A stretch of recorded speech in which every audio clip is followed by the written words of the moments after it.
Good morning. Hope everybody's good. Hopefully my sound's working right away today. Yeah, it looks like it is. So hope everybody's good. Friday, July 10th. We are starting off the last series before the All-Star break right here. Every team will play this weekend, and then they will get their days off. A lot of good action at the All-Star break. We got the draft, which is something that we're going to go over today a little bit. In minor detail, I would say. And then futures game, obviously. Home run derby, which I like the rule tweaks. I don't know what you guys think, but more of a set amount of swings this year rather than just the clock. I think that's better. And then the game itself, followed by Fanatics Fest, which I'll be doing 1 hour on the MLB stage, 1 to 2. I don't think that'll be live streamed, but I think we'll post it up as a video. I'm not sure what the capabilities are going to be yet, so we'll have to be flexible this week. We'll see how many streams we get in. I'd like to do a draft reaction stream for sure, as well as All-Star Game stream for sure as well. So we'll see. I will be going out of town for a few days, but today should be fun. And thanks for everybody getting in here. Can we watch Luis Garcia Jr.? Sure, absolutely. Need to study up on my Nats stuff anyway. I'm covering Yankees Nats this weekend on Yes for pre and post, so check out how Garcia's doing. He's a guy I've faced a lot. Miz versus Skeens Sunday. That should be fun. Headed right into the break. Good morning, Grounds crew. It's a draft talk day. Don't forget to like the stream. Hope everybody's good. Ooh, we got a book recommendation in here.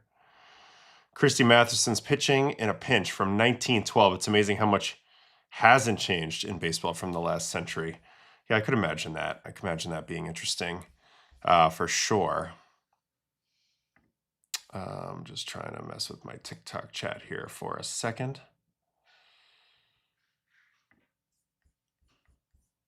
Looks like we got all that in here. Am I going to be in Philly? No. This will probably be the last All-Star break that I'm not trying to go to All-Star, for the next several years or so. So probably next year I will be, but this year, we had planned a trip, so we're going to go on our trip. We'll come back after. Any info on Skeen's decline? I don't think he's declining.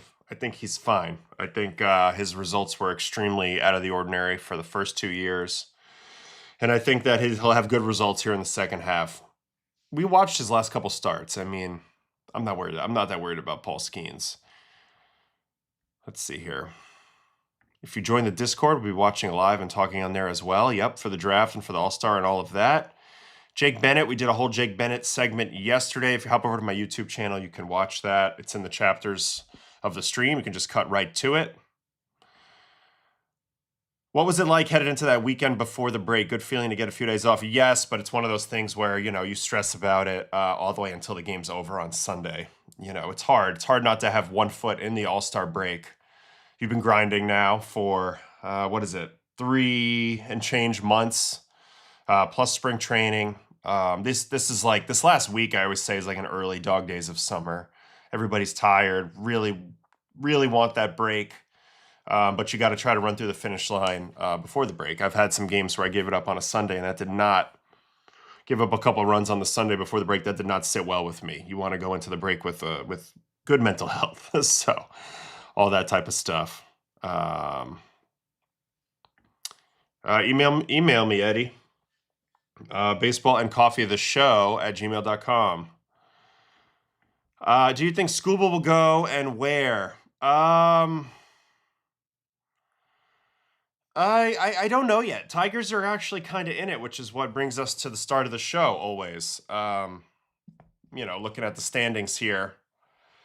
The Tigers have played better baseball. They're not out of it. I mean, look, they've won 5 in a row now. They're only 4.5 out of the division, 3.5 out of the wild card. So Schoolbull's been publicly politicking to have them add at the deadline.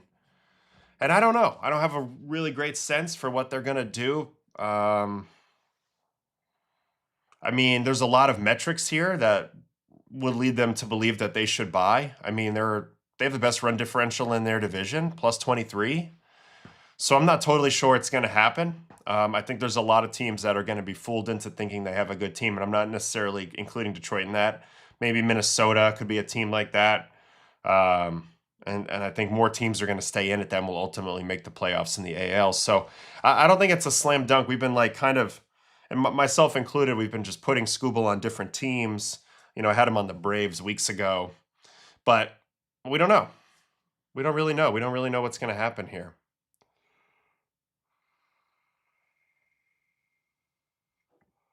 Morning, Adam. Have a great day. Thank you. You have a great day, Nick. Who should the Yankees trade for besides Jeffers? So I think that they need one killer in the bullpen, but I'm not sure who's going to become available or what the prices are going to be. But I'd like to see one killer. It's funny. The Yankees have the best bullpen ERA in the sport for as much as we've, been down on it. But I still think they could use another killer out there to pitch in tight games that they'll inevitably be in. Righty bats, everybody's on that. So Jeffers seems like a perfect fit for me. Adley Rushman would be a great fit, but again, it's these trades are tough. You got to line up. Right-handed outfield bats are slim. Helio Ramos potentially out there. I've been floating Lane Thomas. Everybody's saying no to me on that, but I still feel like he's a guy who's done pretty well in this type of scenario before, like the year with Cleveland. I don't know. A couple guys out there. I don't think that it's going to be the most impactful deadline for hardly anybody, just because I think the big players are going to stay put for the most part. All right, what else we got here? Chase Wastek, and I've been really struggling in life recently, and tuning into these have brought me lots of joy. That makes me feel so good. I'm happy that you're here. I'm happy that we can bring you a little baseball happiness today. Appreciate it. All right, what else we got here? Do I have Chapman getting traded? Well, now I'm getting worried about the Red Sox thinking that they're in it too. So let's do the standings, and this will all become a little bit more clear and why I think we need to put a big pause on our thinking about the deadline a little bit. So in the American League East, Tampa Bay, they lost to the Yankees yesterday. Yankees finally did something offensively, but the Rays split the series. They remain in the exact same position they were headed into the series, which is 4 games up on the Yankees. Behind those teams in the division, Toronto, Boston, and Baltimore, the only team with a positive run differential is Boston. They've played so well as of late. So, I mean, they're kind of like, their narrative is like they should continue and go for this. It makes sense in a lot of ways. Breslow with a little bit of a point to prove here. I would say the players themselves, Crochet's not even back. Roman Anthony's not back, and they're playing this well. So there's some optimism in Boston. They're still 5 under 500, but that could change in a hurry. Blue Jays are still virtually tied with them, and I think they're going to continue to push forward as well, only being 2.5 out of the wild card. Even Baltimore, who is a team that maybe could trade, Taylor Ward, some other pieces. I just mentioned Adley. I don't know if they're gonna. They're only 4 out of the wild card. All right, Central, White Sox and Guardians are tied at the top, but it's awfully tied up here. Twins have played great ball of late. They're 2 back, and then Detroit, who we just talked about. So, maybe one of those 4 teams are going to make the postseason, maybe 2, probably 1. And 4 of them are going to think they can. So that's going to be interesting. There's going to be some disappointment there at the end of the year, but we love when teams go for it. That's the excitement of the second half in a lot of ways. AL West, talk about another division where I think a couple teams are going to really try hard. All 3 of these top ones, Texas, Seattle, and Houston. Seattle, we've said it all along, they have the best roster, but they have not separated themselves at all. In fact, they're not technically in first right now. I think Texas could be aggressive. I think Houston could be aggressive. Not saying what they're going to get, but I think they'll try to add. And I think the A's are going to punt it on to next year. They just didn't have enough pitching this year, honestly. Right? Runs allowed leaders. They have allowed 504 runs, which is the most in the American League. Hard to win like that. It's actually, and it's the second most in baseball behind the Rockies. So it's just tough to win like that. You see their runs allowed here, 504, right in the middle of your screen for the A's. All right, NL East, Braves, they have now won 2 in a row. They're in St. Louis right now. They are 3 up on the Phillies and Marlins. Marlins have won 6 in a row. They've been really, really coming on strong here the last month and a half. Washington is 7 back, 4 back in the wild card. They're still 2 over 500. They're still fighting. They're still pushing. They play the Yankees tonight. And then the Mets, who won their last 2, and now they have Boston. So we'll see how this one goes. Boston's red hot. Mets are basically in the cellar unless they get on a hot streak. NL Central, Brewers way ahead, 7 up on the Cubs, 10.5 up on the Cardinals. So the Brewers are looking to run away and hide in that division. The Reds are kind of out of it, but I know Pittsburgh's going to punch hard to try to get back in it too. So every team, I don't know how hard St. Louis, how active they will be on the buying side, but they're technically in it. So I don't know if you're into parity, and it seems like a lot of fans have been asking about parity. There's a lot of it, a lot of meaningful baseball to be played. NL West, Dodgers way ahead, 14.5 ahead. They have the Diamondbacks next. But like in the wild card, like in the American League wild card, outside of the Royals and the Angels, nobody's gone. The A's are only 5.5 out. And I think they're gone too, but the numbers just aren't big. And then in the National League, Reds, Mets, Giants, Rockies are way back, but Padres, Diamondbacks, 5.5, Pirates, 5, Nats, 4. I mean, the numbers aren't huge. We've seen it before. Now, there's a lot of teams to jump over, but we've seen it before. All right, Coffee Cup winners from last night. Jesus Luzardo in a 1-0 game, super fast game, very different game than the game that I called for ESPN the other night, where there was a lot of runs scored, home runs left and right. Luzardo shoved 7 innings, 11 Ks last night, no runs. Also in the 7-inning club, Gavin Williams, 7-2 with 11 punch. Framber Valdez, 7-1 with 9 punch. Brady Singer, 7 1/3 for the Reds, 1 run. Sean Manaea, 7 for the Metros. Maybe we'll watch Sean today.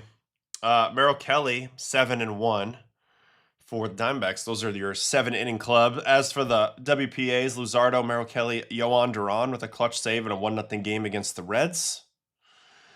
Batters, Ben Rice, 2-homer day. He's the only 2-homer day in the big leagues yesterday.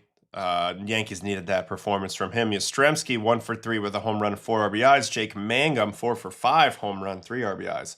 WPA offensively, Jerma Jackson must have had a clutch hit for the Orioles. Seiya Suzuki for the Cubs. So that was a back-and-forth affair, maybe towards the end. And Noah Shanuel, 4 for 4. How many 4-hit days did we have yesterday? 2. Mangum and Shanuel. Prospects. Emil Morales, 2-home run day yesterday, 4 for 5. Jesus Mate, 3 for 5 with a dinger. Our number 1 prospect in all the land. Michael Arroyo, 3 for 6 with a home run. Whole bunch of prospect homers again. Quintero, Janau, Namala, Hope again. Celestin, Bonemer, Duno, Arias, and Justin Gonzalez, the Red Sox's judge-type prospect. Pitchers.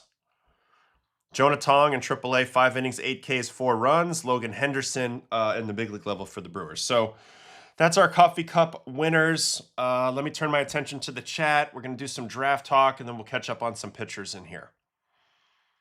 Do you think the Tigers could trade Skubal for a haul while also buying in other areas? Seems odd to be 1 foot in, but would suck to lose Tarek for nothing. So this is something that I would be thinking about doing, but it's easier said than done. I mean, the game's about winning championships, and it's, the Tigers, it's hard to visualize their next championship without Skubal right now. You have a guy who can go out there and shove for you right now. Things are looking up. Hard not to buy into that. Hard not to hold on to him, but it would suck to lose him for nothing. I totally agree. So I'd be quietly shopping him and basically saying, if a team's truly desperate enough to give me what I want, I would move him. Maybe get some other pieces and continue to try to win, but it's tough to play both sides of the fence, but I think that's the smart money. I do. As unfortunate as that is sometimes, I do think that you have to weigh both the long-term and the near-term a little bit. Do you think the Brewers trade Sal Frelick at the deadline with all the prospects coming up? Maybe. You can never, I mean, I doubt it, but you could never put anything past the Brewers. Brewers have traded Hader in first place. So they'll do it if they think it's, they're winning the trade long term and it's going to set them up to continue their window of success. But they're another team, like, get across the line. I mean, I see a lot of people getting a lot of praise for getting their teams in the postseason with low payrolls, but I don't see any World Series rings, and that's what this game's about. Do you think the Phillies will get Buxton or Jung-Ho Lee? I don't think Buxton's going to go anywhere. Jung-Ho Lee, maybe. I don't know how Dom Borowski would feel about Jung-Ho Lee. Who will win the World Series, and why do you think it's the Marlins? That's pretty good. What else we got here? Red Sox will need Chapman for the playoffs. Ron's all in. Do you think the Mets will be a seller or buyer and try to turn the team around? I think they should be sellers. They're pretty far out of it. I mean, like I said, they'd have to play. If I'm David Stearns, you have to convince me you're in it with just an incredible flurry of victories headed into the deadline. AO, do you do any of your own coding for your data? Any tips and places to learn? I mean, I use Claude.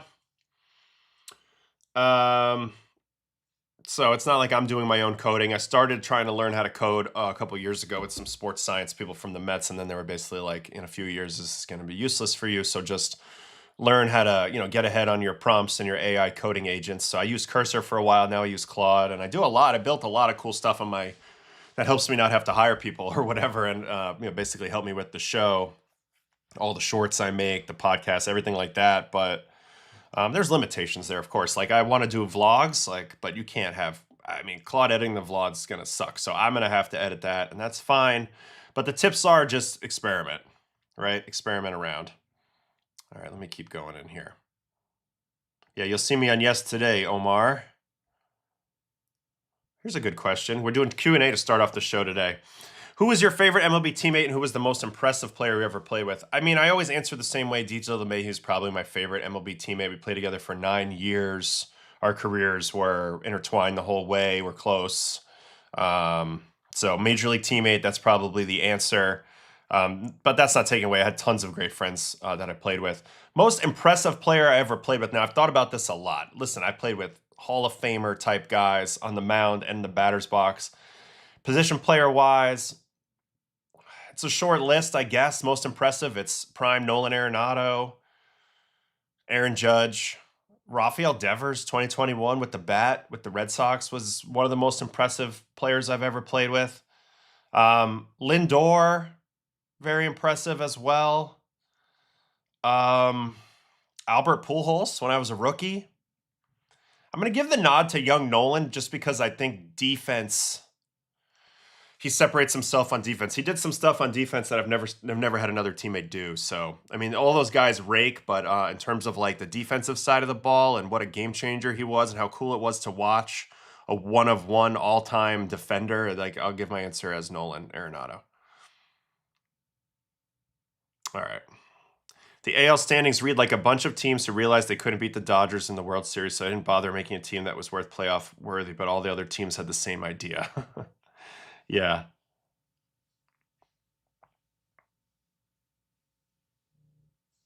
Nothing like parity when half the league is under 500. Yucks. Yucky. Fans should really be careful what they want with parity. I agree. I mean, I've always liked there to be a couple of dominant forces out there that everybody's chasing, and it kind of raises everybody's level. Obviously, I grew up a Yankee fan, so it makes sense. But even now, I like the presence of the Dodgers. I know seems like fans don't, but I do. Some fans don't, I should say.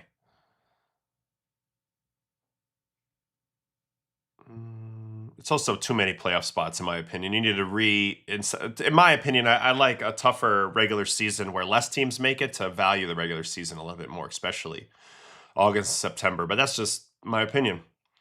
What type of haul do you think the Mets could get for Luke Weaver? I mean, he'd probably be the best trade chip on the Mets because he's pitching so well, and he's got another year under control. I think they can get something decent. Something with better, the other team would win the trade in terms of future value, at least future projected value. But they'd have to hit on that prospect, obviously.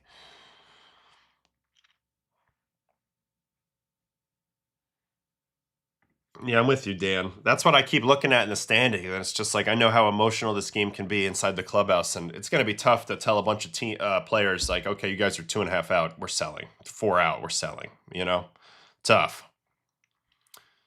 Thoughts on Royals not wanting to trade Waka and Lugo at the deadline? I mean, this is a typical Royals narrative. They love their guys, but they're going nowhere. So they should probably get some more value. Those guys will come back to you. They love playing there if you want to re-sign them later.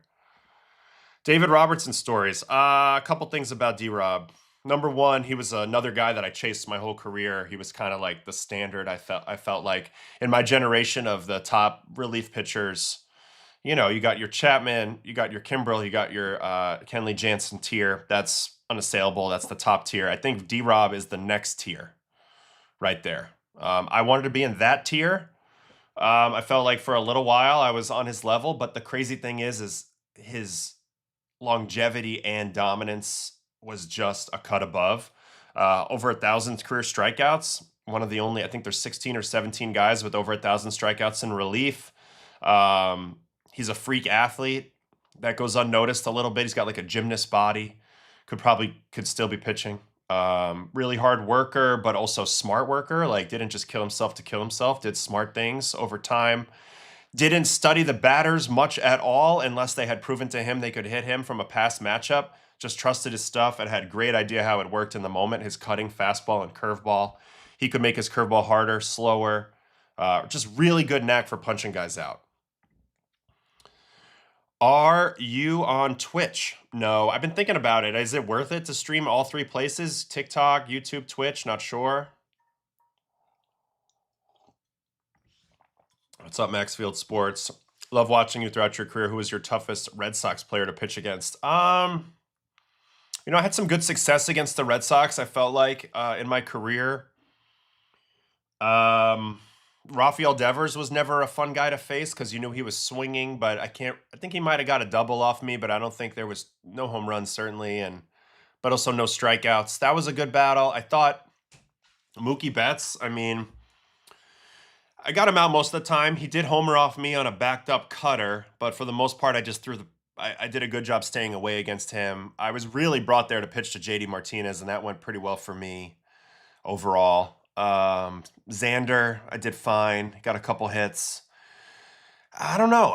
There's not a great answer to this. Maybe Mitch Moreland. And then you think about going back in the day to the old Red Sox. You know, I faced Big Poppy, but I walked him once, struck him out once.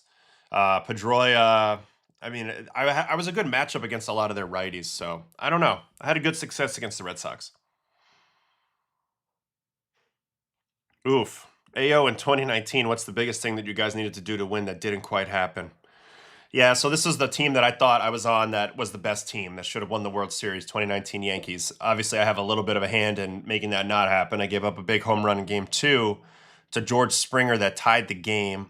I thought from a managing perspective, and I'm not even putting it on you know, one guy like a Boone. I thought the team's strategy, Yankees team strategy at the time, even our strategy as the players, was a little bit not evolved enough yet. We kept matching our same pitchers up against the same runs in the Astros lineup. Plus, we had faced that team a ton during the year and bullpenned all those games.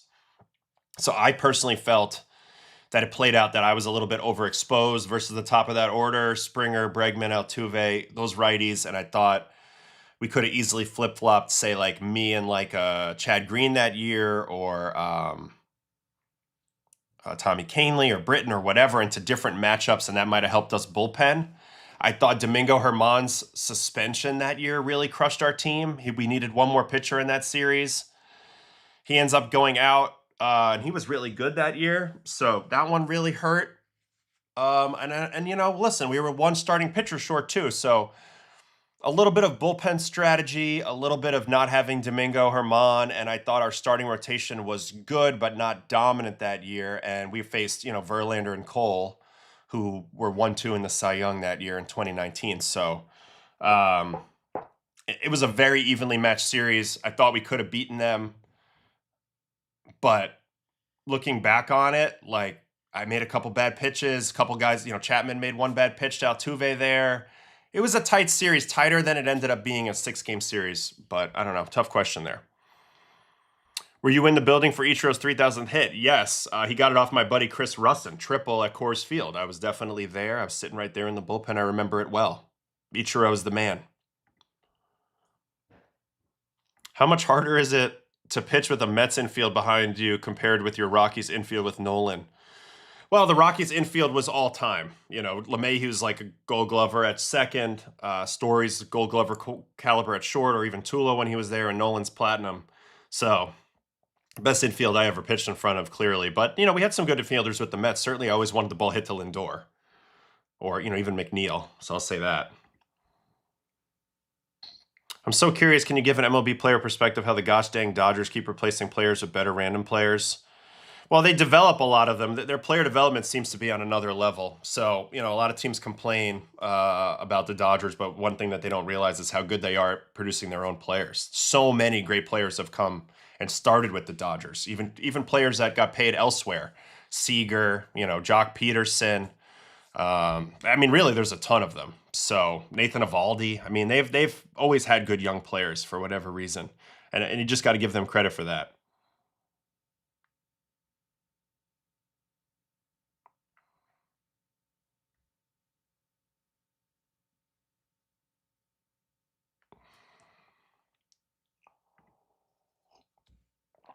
So D-Rob didn't learn his cutter necessarily from Mariano. I think that was a narrative that was a little bit exaggerated.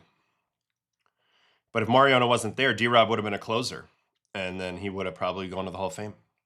Crazy as that is.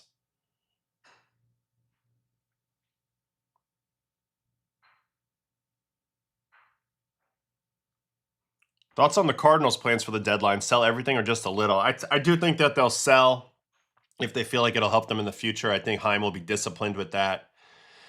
They might do a little bit of both, but they're not going to make any big swings, in my opinion.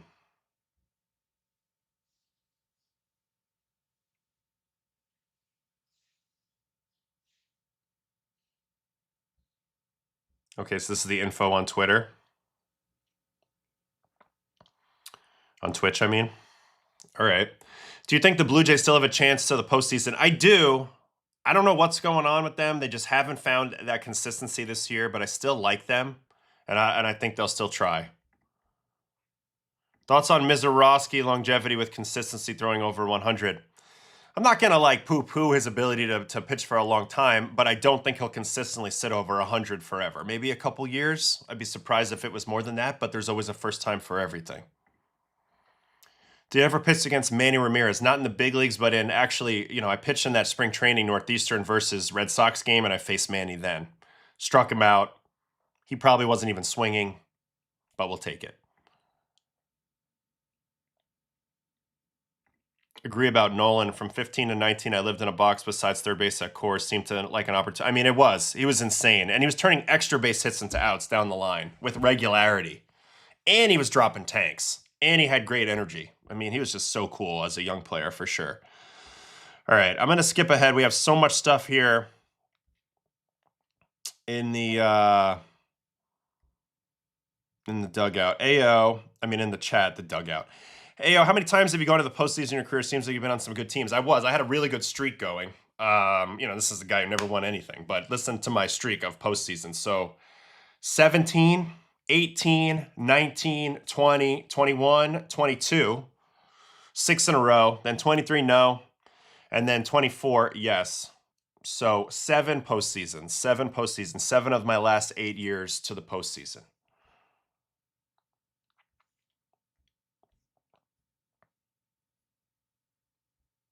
Was it ever realistic to think the Brewers make a move to get Skubal? See, I love this level of aggression. This would be what I would want to do if I were them, but probably unrealistic. We all know it, right? They don't usually do that stuff. All right, so we get into my draft top 30, and then we'll go on and watch some baseball. We've done a whole bunch of, QA in the chat here early.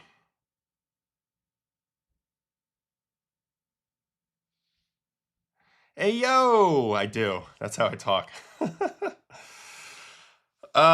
This is funny. If you're a player, how do you get sold on going to Pittsburgh? It's funny because my one major league offer going into 25 was from the Pirates, and I did not go. Now I think they have a fun team. That'd be fun to be a part of. But at the time, it's tough. You don't want to be on a losing situation. And for a while there, they were rough. They're more fun now, even though they haven't had the year they've wanted yet. How's Chapman been able to throw 100 for 16 years straight without missing any time? Well, for one thing, he's a reliever. For 2, he's a freak. For 3, he's got a great routine.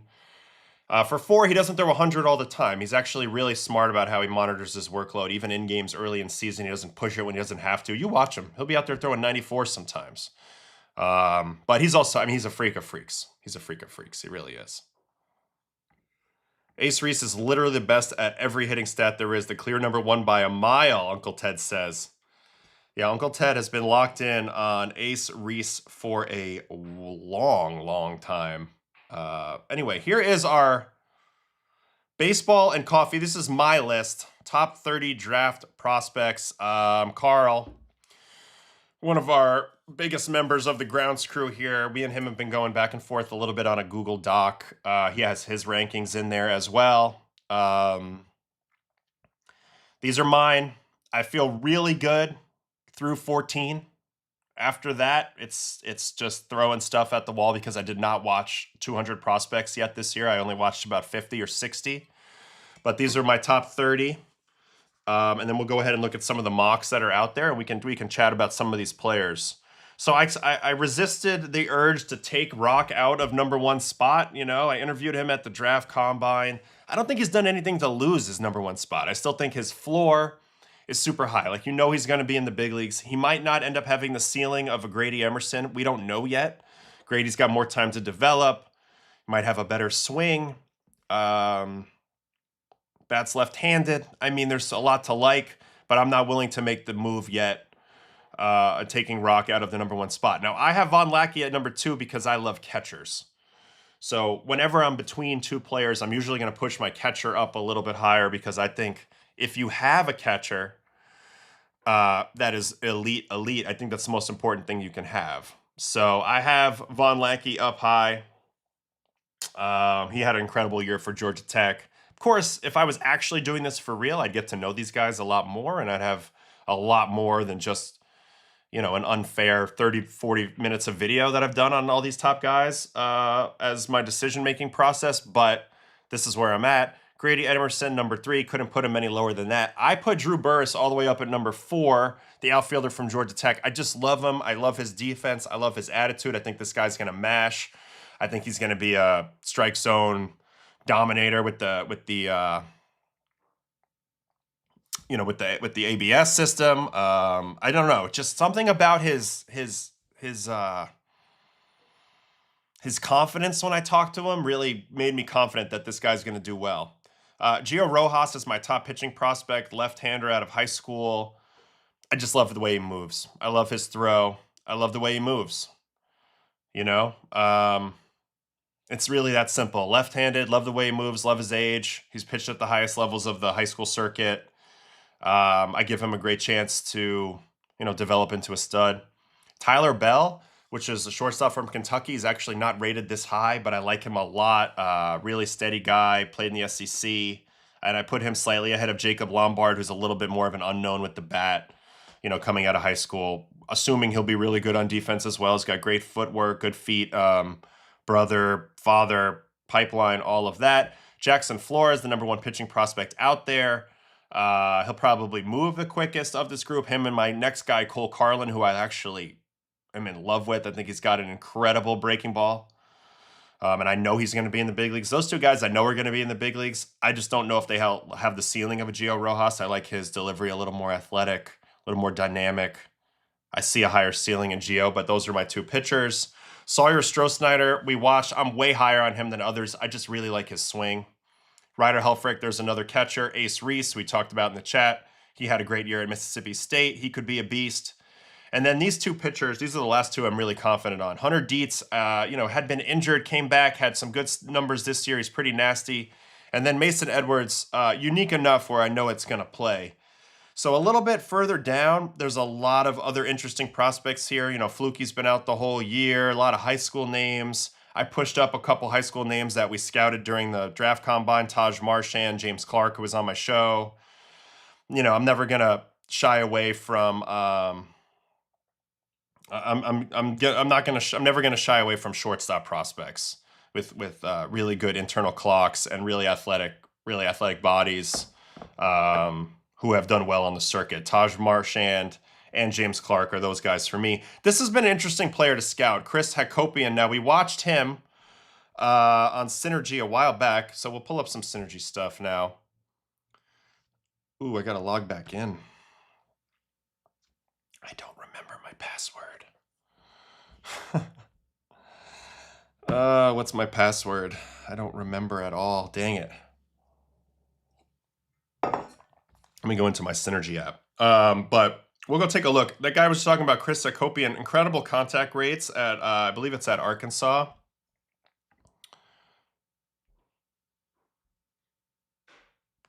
No, at A&M, Texas A&M. But when I looked at him, he looked like a way less superior athlete. He looked like just not like a great athlete. So being that I haven't had a lot of time to watch him face the elite pitching, I have him a little bit lower. Some teams have him up in the top 10. So, this is just this is the small sample prospect watch. All right, where the heck is my password for this shit? Maybe it's in my texts.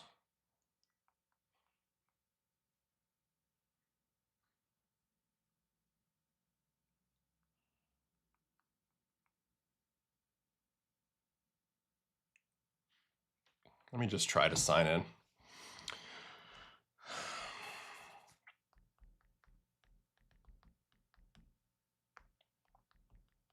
I would have never started this thing without having done this first if I had realized. Oof. All right, we're in. All right, we got back in. So, recent items we had watched. Where's that Hakopian?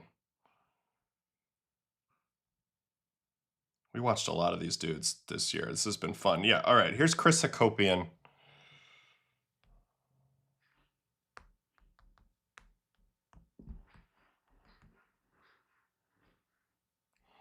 Come on, dude.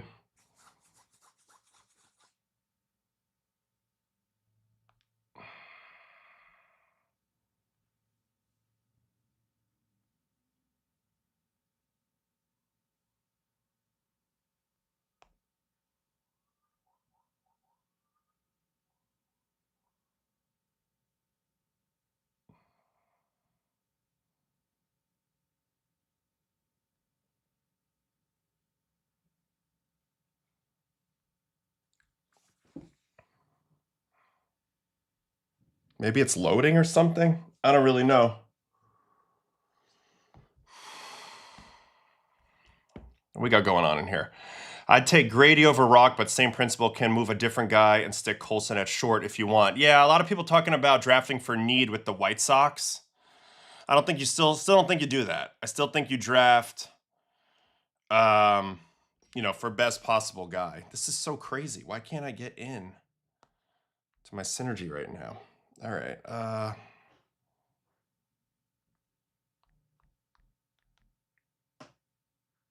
mean, they have him listed as a DH, this dude.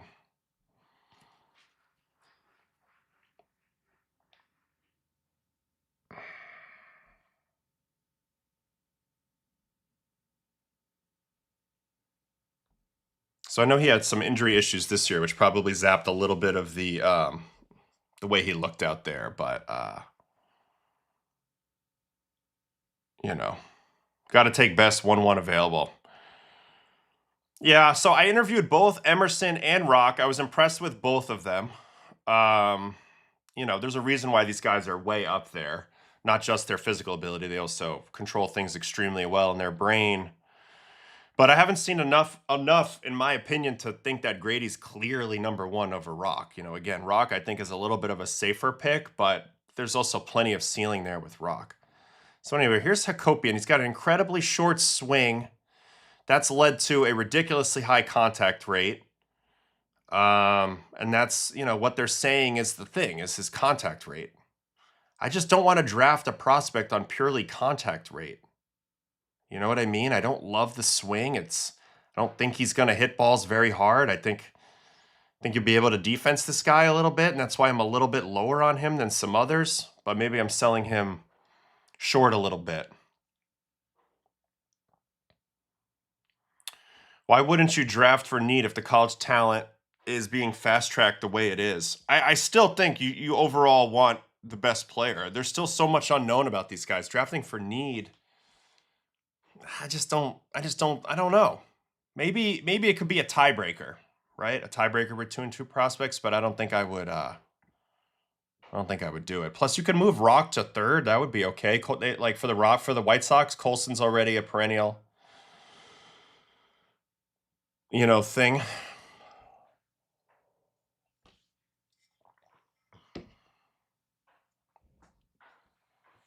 I don't know. I look at this dude, I'm not sure. So that's why I had him a little bit lower. But let's go and let's pop out into the very top of the draft. Let's watch the top 3 guys a little bit on video because it seems like there's a consensus top 3, but in terms of the order they're going to go in, seems like nobody really knows. So that's the big thing. All right, Roch. I need to reset. Roch Cholowsky, UCLA.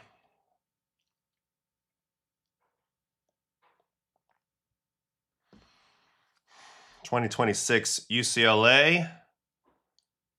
Now he does have a little bit of a unorthodox swing, but I wouldn't say it's bad. Like for me, I kind of like it.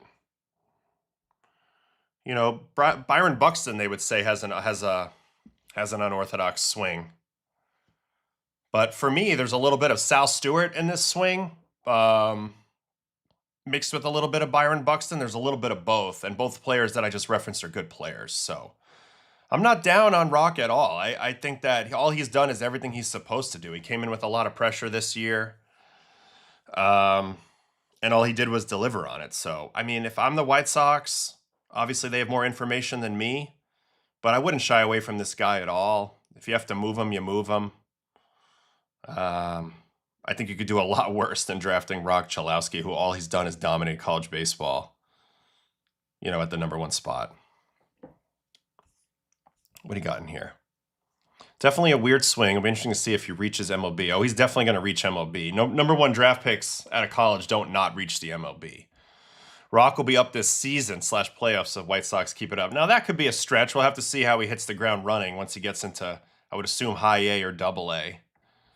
But, you know, we'll see. If you draft for need, it maximizes the risk of a miss. That's the opposite of what teams do with high first-round picks. You miss in the first, you're not long for your job. Yeah, I agree. The incentives of the job, the GM job, this farm director job, the scouting director job, whoever's making the draft call, the incentives is to come up with the best overall player, regardless of position. I would agree with that. Honestly, the weird stuff is just hand movement. We see guys that make changes with that all the time. So that's how I feel too, FTC wrecking. I don't see anything about this swing that's so funky, you know, like a Christian Campbell or something like that, that can't be easily fixed, you know? I can't think of any 1-1s that didn't make it to the big leagues, to be honest with you.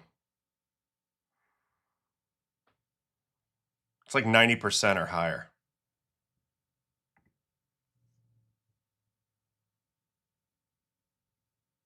I mean, they play teams besides Sac State.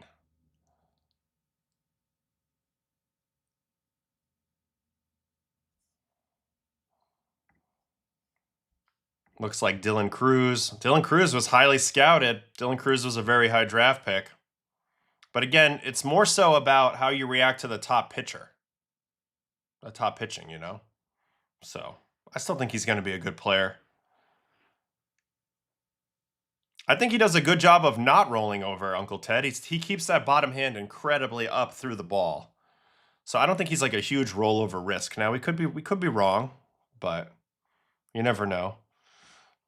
Napa, Bobby Witt came out of high school, but pal, just so you know.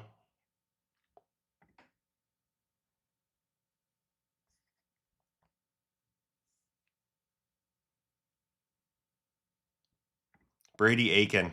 Yeah, but he wasn't the #1 pick when he signed. He was the #1 pick and then didn't sign. And then he had injury stuff.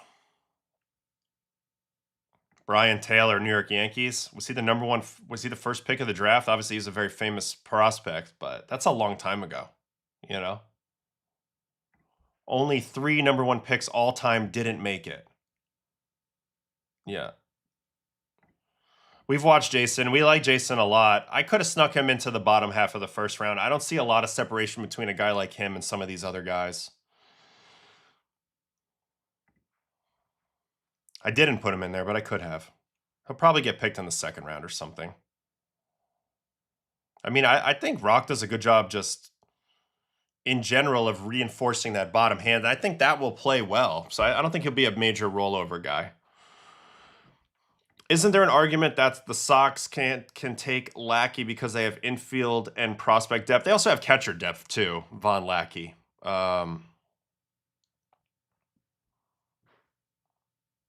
You know, Teal's there.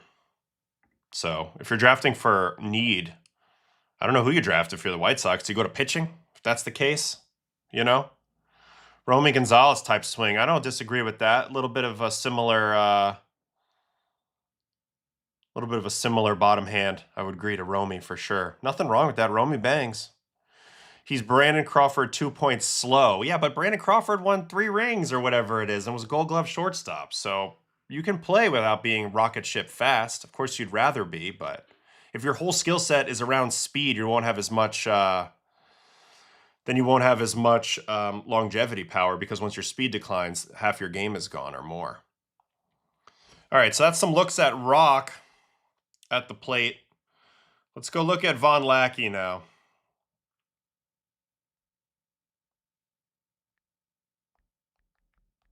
Who had just a crazy year for the Ramblin' Wreck Georgia Techers. This dude went off. 2026 Georgia Tech. And there's part of me that wants to take him 1-1. Because I like his swing. I like his arm behind the plate. I like a lot of things about him. His personality. But I don't know. I haven't met him or gotten up close to him. Anyway, here's Mr. Vahn Lackey. And he was just hitting nukes this year. They're going to have 2 of the top 7 or 8 picks this year, depending on where Burris goes, too. Lackey can play everywhere. I know I'd like to maximize him at catcher, because, again, I think catcher is an opportunity to really separate yourself in this sport. You know, there's not a lot of elite catchers, although we're having a moment right now with a couple really good ones. But if you have an elite catcher, it's such a game changer for your organization. As a Sox fan, I think Roch is the win now pick. Okay. Dumb question, but Vahn Lackey isn't related to John Lackey, is he? No, he is definitely not. Definitely of not.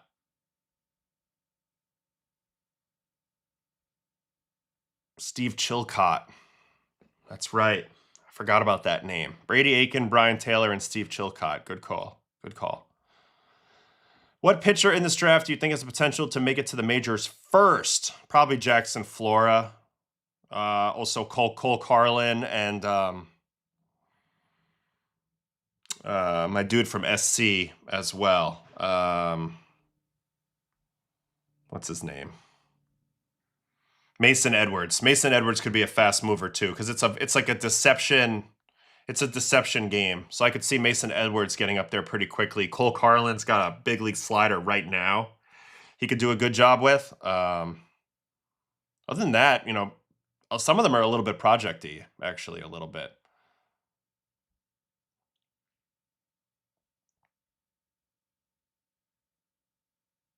I know there are wooden bat rookie leagues. Is the switch from aluminum ever an issue on the way up? The best hitters can rake with wood. Usually the college summer leagues with the wood bats kind of dictate that a little bit. That was a bomb off the scoreboard. So a lot of people, I mean, they've seen these prospects swing wood plenty of times. Like Lackey also has a gun behind the dish, but we'll try to find some of him throwing too here in a little bit. He's just hitting nukes in this video, though, just bomb city. Lackey is athletic as hell as a catcher. Gio Rojas is my top rated. I think he has the highest ceiling in the draft from the pitchers. So he's my guy.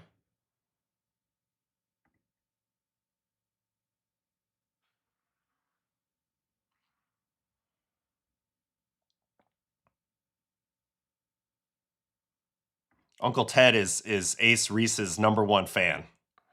We could watch some Ace Reese. He's got a little bit of an interesting swing. He did put up huge numbers. He did. I still have Roch Cholowsky as my #1, but I think the top 3 are pretty debatable right now. Between Vahn Lackey, who we're watching right here, Grady Emerson, and Roch. I think all of them have a pretty good case. Look at that Oppo ball in the gap here from Vahn. He's got really good athleticism for a catcher too, which is good in case he does have to move off the position at some point, which I doubt he would. The Rays would be a perfect fit for Vahn Lackey. They've been looking for a franchise catcher for a while.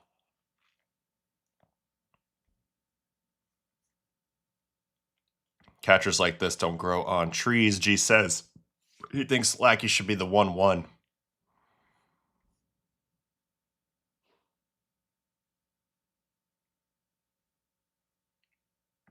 Who do you think the Rays are drafting? I think they would prefer to have Emerson or Lackey. And they're going to get one of those two. They're going to fall right into their lap either way. Oh, yeah, Brian Bullington. He was the #1 pick. He did make it to the big leagues, and then he was kind of gone. 2 players in Mississippi State history have had 20 home runs and 20 double seasons. Will Clark, Rafael Palmeiro, and Ace Reese. Yes. Somehow this is relevant now, Uncle Ted. I don't know. Vaughn looks pretty good in this video. He's banging balls. Wonder if there's a way we can get him from the side on some of these.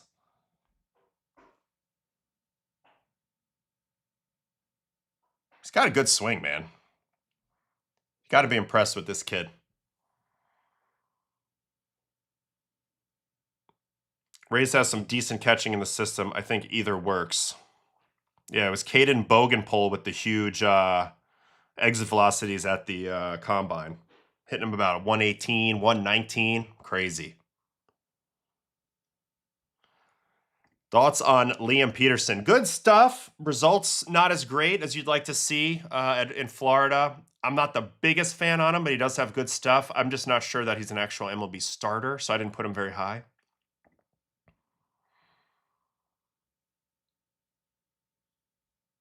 You think the Twins would develop Vaughn to be in the show early? I mean, the reality is a lot of these guys are going to get to the show really early. That's just where we are now in the league. Let me see if I can get some Vahn Lackey throwing.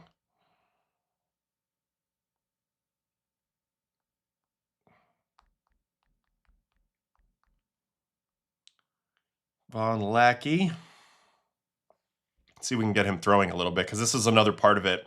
You have to be above average arm, throwing.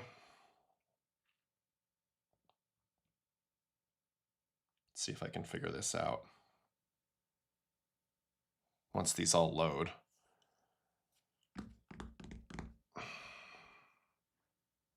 Please look at Lackey's framing. That's going to be tough.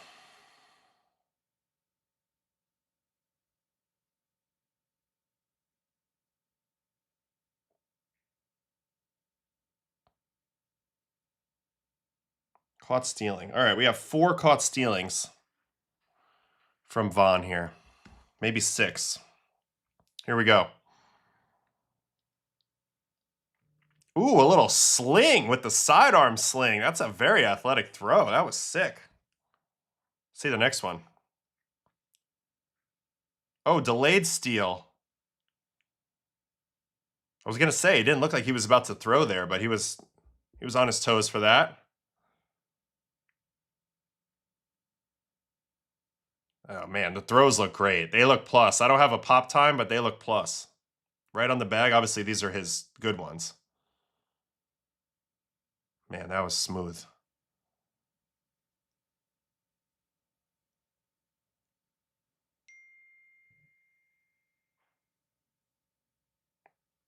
Man, right on the bag.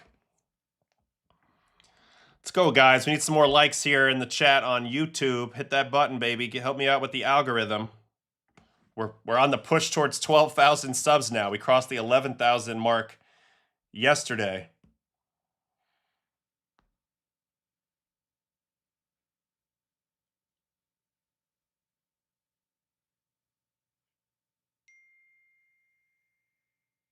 Let's see the stolen bases where they're actually safe.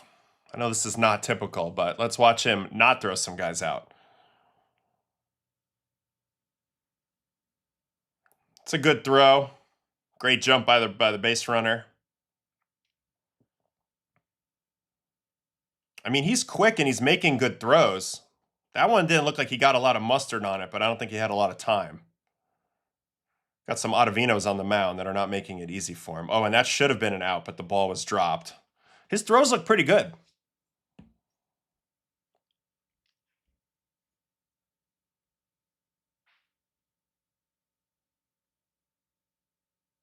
If all three of the top guys develop the way they were projected to, who would you want most? Well, I've said this a million times. I think catcher is more. I'd rather have the best catcher in baseball for winning than the best shortstop in baseball. That's just me. I'd rather would have had Yadier Molina, than Jose Reyes, through their careers, or Yadier Molina or Troy Tulowitzki. I'd much rather have Yadier Molina. I'd rather have Buster Posey, than Bobby Witt. I just would, me personally. So if they all hit their absolute ceilings, I'd rather have Vahn Lackey. But that being said, not all three of them are going to hit their ceilings. So that's why this is tough. And shortstop's a position I do want a dominant player at. So, a little bit of both. Anyway, he's made some good throws here, even when they haven't gotten anybody out.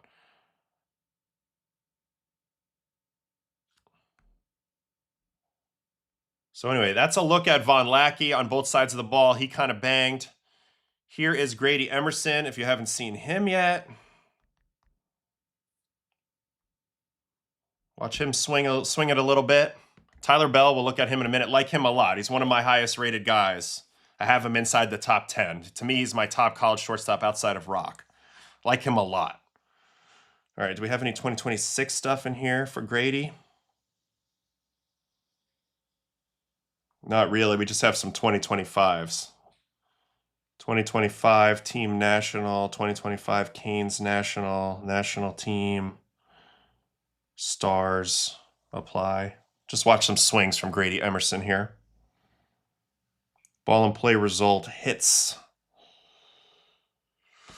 So here's Grady, and they have moved him on MLB.com to the #1 spot. It's not hard to see why once you get the age involved, and then the fact that he swings left-handed. To your point, Uncle Ted, left-handed bat.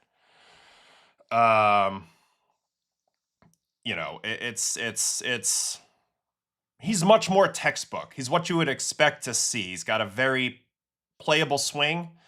Does a little bit of everything out there. He's the type of guy that if he touches it on defense, you're out. There's some physical projection left in there. Another guy who was really down to earth and passed checked every box when I talked to him. So, it seems like a lot of evaluators are trending towards hedging Grady Emerson now as the top prospect, and they're kind of poo-pooing Roch Cholowsky a little bit. But we'll see how it plays out. I do think this guy's going to, 100% get drafted within the top 3, and if not the top 1. There also might be negotiating factors. Eli Willits, I believe, took under slot to be the #1 pick last year, and then he ended up now he's the #3 prospect in baseball.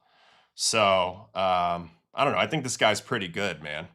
Left-handed Bobby Witt. Swing looks so nice. He also has some speed in his game. The defense is really smooth, which we won't get a lot of good video on because this is high school video. But it's a good swing. And you're right. There's a little bit of Josh Hamilton in there. It doesn't have the same hitch in the back, but in the follow-through. Yeah, path and follow-through. Agree with that. Should Nats go pitcher or try to keep farming hitters? Again, I still think it's best available. Now with Taboni in there, I think they're going to be pretty good at developing either way. So, is this Willits? He looks exactly like Willits, does he not? I mean, really. Willits went 1-1 last year. Grady Emerson might follow him as well. He really might. Just a short, beautiful swing.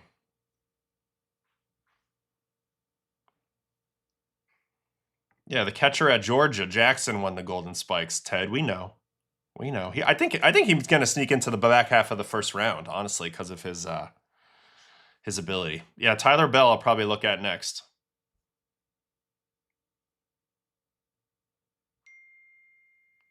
No, I see your comment too.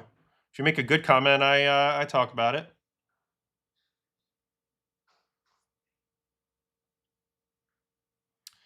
Other prep bats I like. There's some shortstops I really like.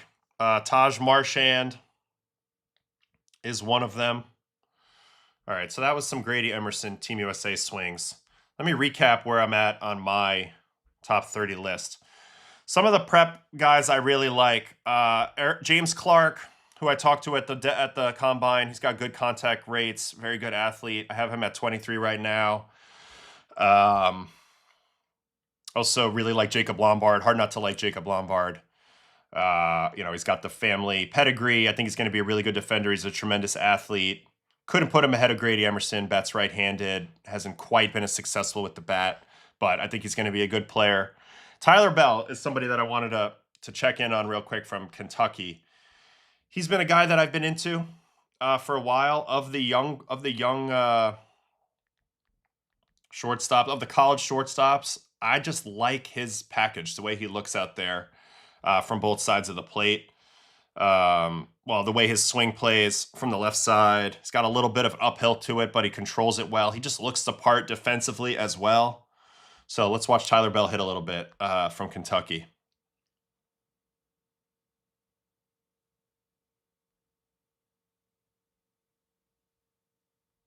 Here's Tyler Bell. You can just see this guy in the big leagues. Like, he looks like a big leaguer.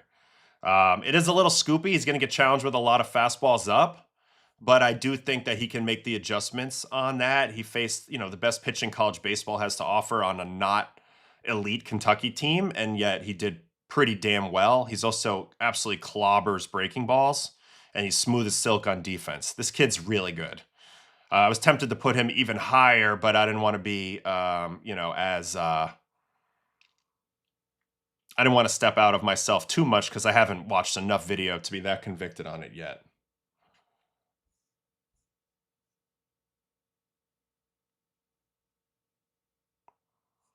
I see you guys wanting to talk a little bit about the shortstop from, this is Aiden Ruiz. I'd like to look at him too. Maybe we'll check him out in a minute on the draft too. Why Flora at 8? I just felt more convicted about the 7 in front of him. I like Flora. I think he's probably the highest floor, the safest college pick. Everybody seems to love him. He's got good stuff across the board. SB's been a pretty good pitching factory. But I just had more conviction about the 7. Like, I love this guy's swing. That's a bomb. And I love this guy on defense too, Tyler Bell. I think this guy's a good player. Could we watch some Zaire Hope? Went to high school with him. Yeah, sure. I mean, I saw he had another home run. We actually watched both of his 2 home runs yesterday. We can catch up on him once we get to the major league portion of this and the pro portion of this stream. Who do you think has the best swing in the draft? I like Stroh-Snyder's swing, but I like Bell, the fact that he's got a pretty similar swing from right and left side. Pretty much an all-around type of guy. Here he is going all the way to third. But I like Stroh-Snyder's swing. That was the favorite swing that I saw, at least. Outside of Grady Emerson.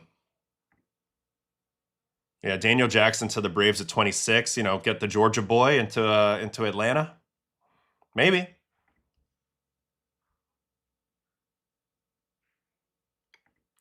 This is Tyler Bell, shortstop from Kentucky.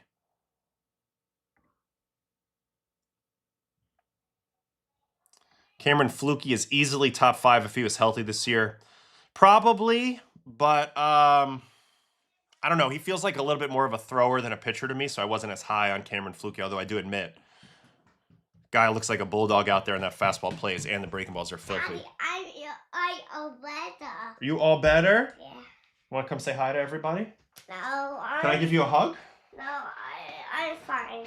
Just want a big hug, though. I want a hug from my boy. Oh, I love you so much. Are we gonna scout you once you get to high school and you're hitting bombs left and right? Yeah. Playing shortstop? Yeah. And go see mommy now. All right, you go see mommy now.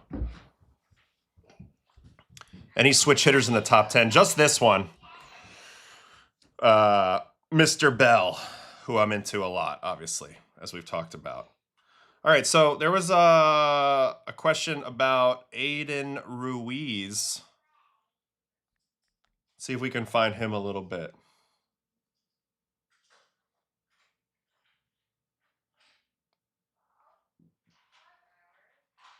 Maybe that's not his name. Ay. Stony Brook School prospect.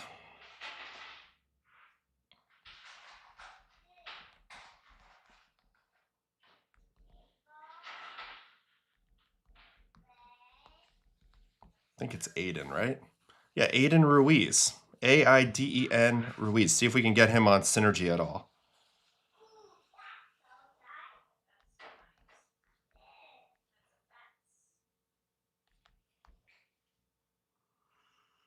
Yeah, this has got to be him. PG Park Factor.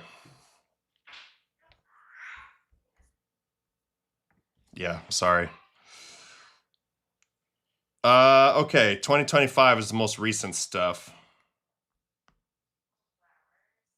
2025 Wow Factor, PG, Stony Brook. This guy played on every team. My God.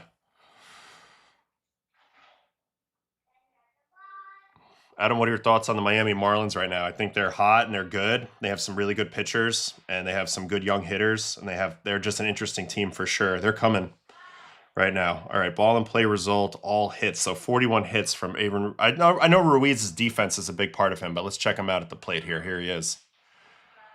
Little short and squatty on the swing. Yeah, go back up home plate. Pitcher. Man, these perfect game videos are funny because they don't flash out as much to the field. Here he is on Team USA.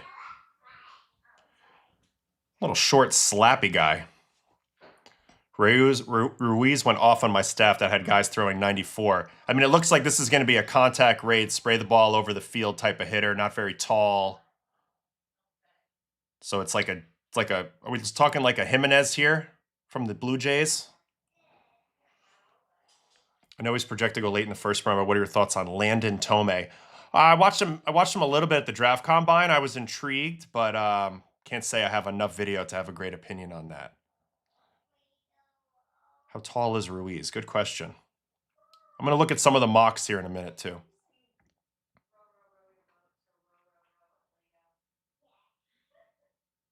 Ooh, bunting. Team China can't make the play. He's got a little bit of Bazana in the setup. You guys see that at all? I mean, I'm not saying he's the same type of player, but he's got a little bit of Bazana in the setup.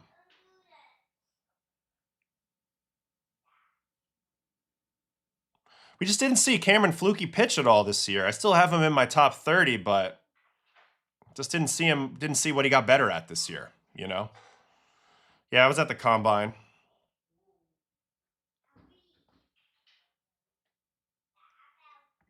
Do you see the Bazana setup from the left side a little bit? 5'10".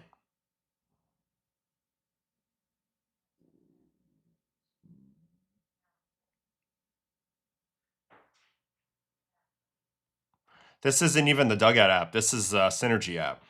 You have to have a subscription for this one.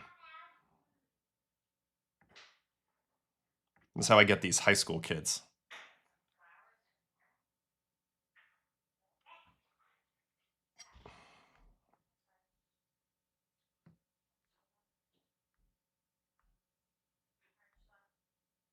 So it looks like it's a little bit of a contact approach for sure.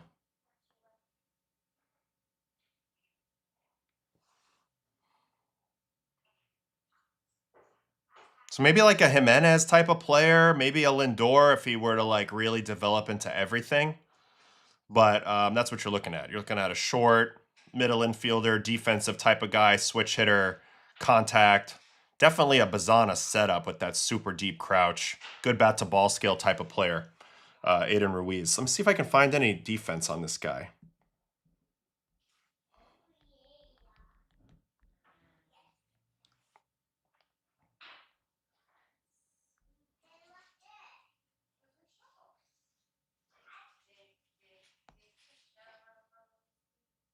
Let's just go to Stony Brook Bears and United States team. Not going to do as much.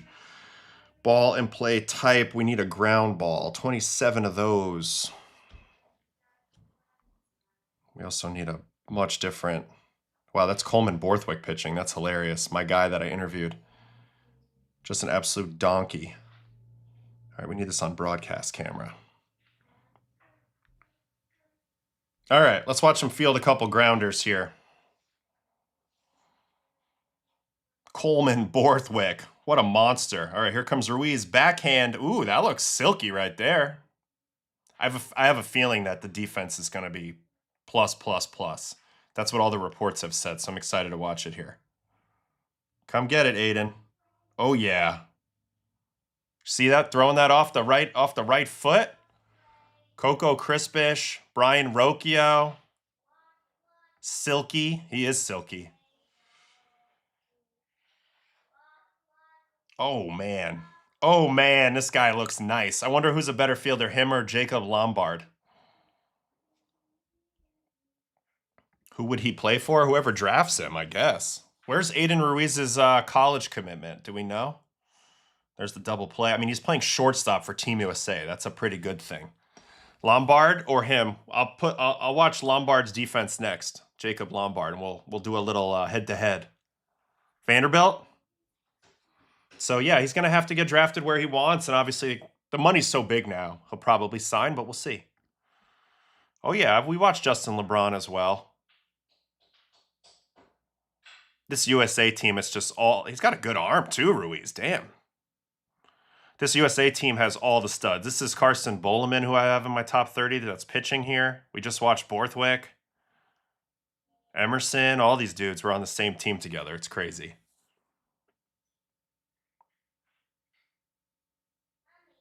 He looks great at short. Don't you guys think? I think he looks awesome. So a guy who's going to stick at short or second, contact hitter, interesting prospect.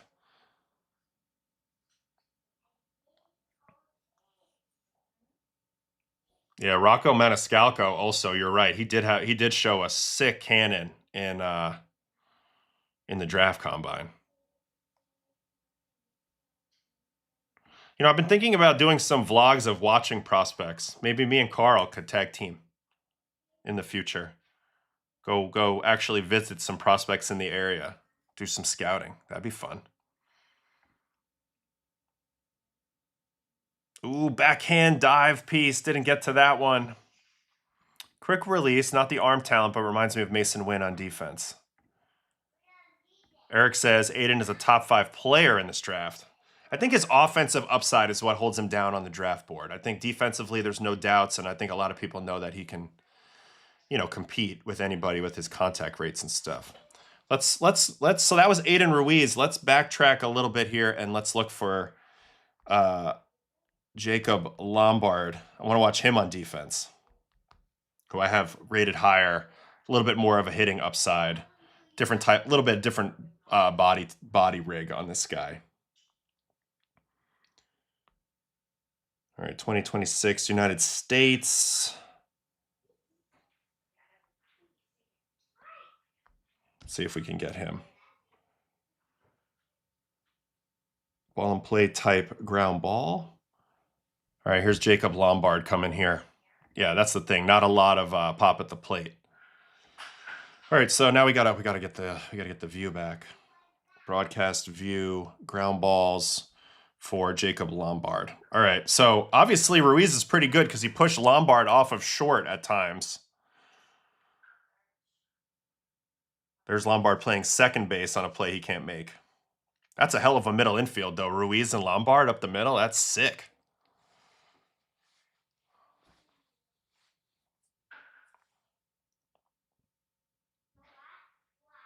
Oh. E4. E4. Sound the alarms. I watched him make one error. I'm writing him off. No, I'm just kidding. He'll get some more balls here. Oh, that was smooth. That was really smooth. All right, I'm back in on you, Jacob Lombard. Lombard is still a contact hitter. These guys are still young. They haven't filled out yet, but his frame is a little better than Aiden Ruiz, so there's more hope for offensive upside. Plus, he has like a brother right in front of him that they're watching develop, so it's a little bit of an advantage. Here he comes. Glove flip. Oh, silky baby. Silky glove flip. Backhand glove flip. How do scouts determine who will fill out and gain more pop? Is it just the build frame? I mean, that's part of it. You're looking at projectability. Like, what do you think they will become physically, where their physical ceiling is? You know, it sounds crazy, but go look at some of the parents, siblings, family lineage, work ethic. There's a million things to consider, but ultimately you can't do much more than what your frame can provide. Off-topic question: have you played MLB The Show? Do you feel like they depicted the way you throw? I think they over-exaggerated the crossbody in that, but it's okay.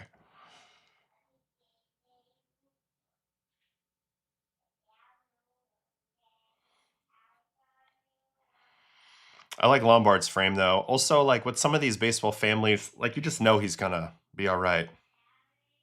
You know he's going to make adjustments. See, that's the two guys running next to each other there, and that's the whole difference. He's just a bigger frame than Ruiz, and I think that's why he's projected higher. I think that's the only reason. Defensively, I see almost nothing. They're probably about the same speed, just one guy with a bigger frame. I mean, second base is too easy for this kid. Uncle says he can't hit it all.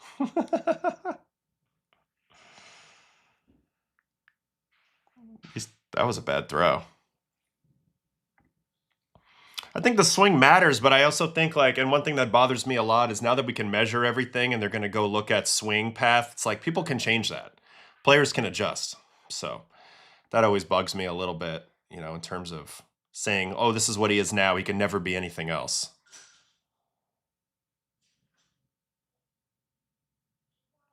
This is a funny video camera through the netting.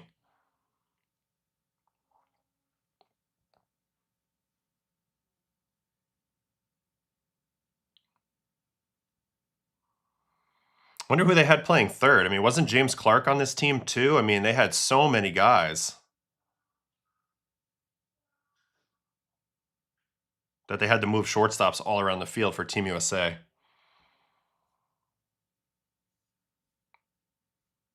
You want to see Jacob Lombard hit a little bit? Sure.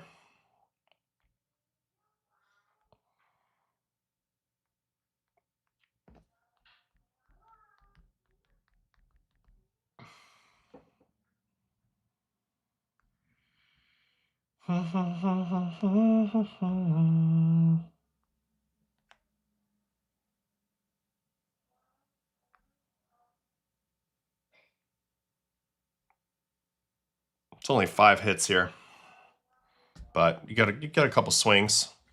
Here he is in the prep baseball All-American game.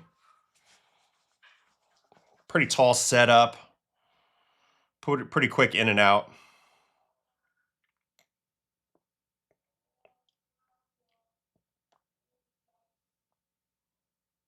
Similar swing to his brother.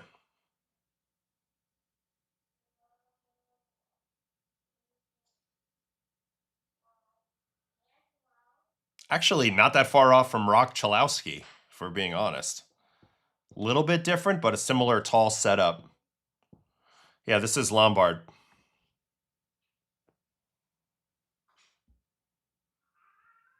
Actually don't love the swing path that much. Actually don't like it as much as Roch's. Feel like he's a little more vertical through the zone. But I don't know.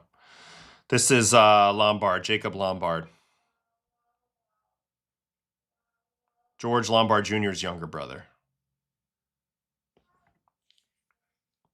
All right, so that's a couple swings there. All right, let's come off this for a second, and let's look at some of the mock drafts. Here was the most recent MLB mock draft. There's going to be another one coming out soon, probably one last one. But this is where MLB saw it as of the 2nd, so as of 8 days ago. Roch Cholowsky, number 1. Still isn't any certainty here, and there may not be any. And a lot of it's a financial decision, but Cholowsky undoubtedly made a strong impression in the meeting with the White Sox and other teams. If I were handicapping this right now, they'd probably go Cholowsky with a 50% chance, Grady Emerson 45. Now, a lot of people have flipped on this since, and they've put Grady Emerson as the more likely number 1 pick, but everybody's pretty dead set on the number 1 pick. So this is what MLB has in the top 10. They have Cholowsky, Emerson going to the Rays, Vahn Lackey going to the Twins, Jacob Lombard going to the Giants, Eric Booth, who's a high school guy out of Mississippi, going to the Pirates. I'm a little lower on Booth. I like Booth as an athlete. This is a big-time projectability pick. Speed, athleticism, upside of Booth, and then there's the advanced college arm of Jackson Flora, who right now they have going 6th to the Royals. Drew Burris, 7th to the Orioles here, which is my favorite. One of my favorite guys in the draft. I had him up as the number 4 prospect on my list. Ryder Helfrich is the other catcher. Rated really high besides Lackey. He's the Arkansas catcher. A's have drafted a lot of catchers high over the years. Gio Rojas, which is my top pitching prospect in the draft, lefty, high schooler out of Stoneman Douglas in Florida. They have him going 9 to the Braves. And then AJ Gracia, who's an outfielder from Virginia. Lefty hitter going number 10. They have Ace Reese 11. Derek Curiel, who I'm actually not as high on, at number 12 to the Angels. Tyler Bell, who we looked at earlier, 13. Chris Hook to the Cardinals. Chris Hakopian, who is the contact rate king, going to the Marlins. Then there's Justin LeBron. Incredible, projectable guy. Tools everywhere. Didn't have the best season in the world for Alabama, but did hit a lot of homers. A lot of swing and miss there. Grindlinger, who's a two-way guy. Liam Peterson, Florida. Trevor Condon. Sawyer Strosider was somebody I liked.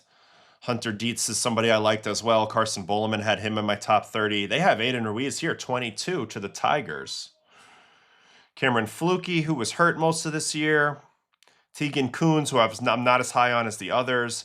Zion Rose is an interesting guy I might want to look at a little bit more. Outfielder out of Louisville. And then this is how they have the rest of it. Mason Edwards, Bo Lawrence, Daniel Jackson, Brody Bumila, who we just found out has UCL damage. Giant lefty, though, throwing 100 out of high school. Cole Carlin's my guy that I like. Taj Marchand's really good. Logan Redeman, a little more of a college draft pick out of UCLA. A lot of options here. And that's how they see it. Now, CBS, their mock draft just came out. Who do they have going? They have Roch going number 1, Grady 2, Vahn 3. So that's similar to what we just saw from MLB. Lombard, Booth at 5, Flora, Burris, Bell, Rojas, Curiel. That's their top 10. ESPN, this is their final predictions. They have Roch still going number 1, Emerson, Vahn. That seems to be the consensus between these three right now. Roch, Emerson, Vahn. Booth has been really high on this list quite a bit. Booth, Burris, Grindlinger, Flora, Hakopian, Bell, and Lombard in the top 10 here. So, I don't know. It's going to be interesting to see how it goes. Everybody pretty much feels like that's the top 3. The Cholowsky, Emerson, Vahn Lackey. We'll see kind of which directions they go in, but it'll be definitely interesting to watch once it happens. And we'll react to it. Very hard to tell. Keep in mind there's a lot of financial component to the top half of this draft, too. The numbers get pretty big up in the top 10 picks, and there's big gaps between each slot. And so sometimes they're negotiating with these guys actively before the draft, trying to get a sense of what it's going to take to sign them and if they can get any discounts and then reallocate that draft capital somewhere else down the line. So it'll be interesting to see what happens. You think Rays go Lackey over Emerson? Maybe in a way. I mean, they have a history of not doing that. They have a history of kind of drafting more of shortstop types. They have a lot of those. You think about some of their guys they brought up over the years, really smooth defending shortstops. They've prioritized that, over the years. But I could see them needing a catcher, the Rays. Be interesting to see. Dax Whitney got hurt. He was probably the top pitcher in college this year, but he's not eligible for this draft, the next draft.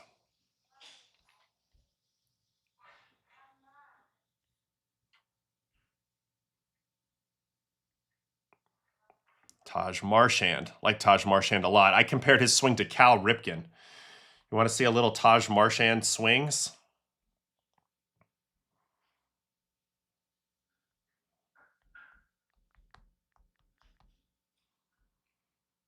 South Carolina boy here.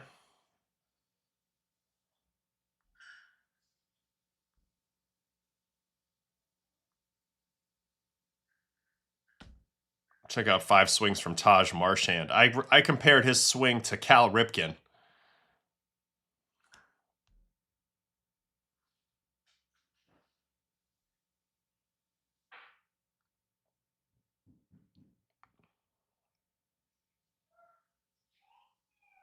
I kind of like it, though. Now, it'd be interesting to see how the hands play in actual Major League against the best pitchers. But he's got a very loose, low hand, pull back, Cal Ripken type follow through. Trevor Condon you want to see next? Sure. We can watch Trevor Condon take some swings. Yes. Yeah, we watched Cade. I like him too. Not in love, but he'll be drafted pretty high. I mean, honestly, I'm pretty high on Taj Marchand. Got a good swing, man. I like his swing a lot. Him and James Clark, I stuck in there like in the mid to late first round. I'd love to see. I would have loved to watch these guys a little more in person because this is a guy that I really like him. I might like him more than some of the higher guys that I even rated higher, but pretty cool swing there. All right, you wanted to watch Trevor Condon?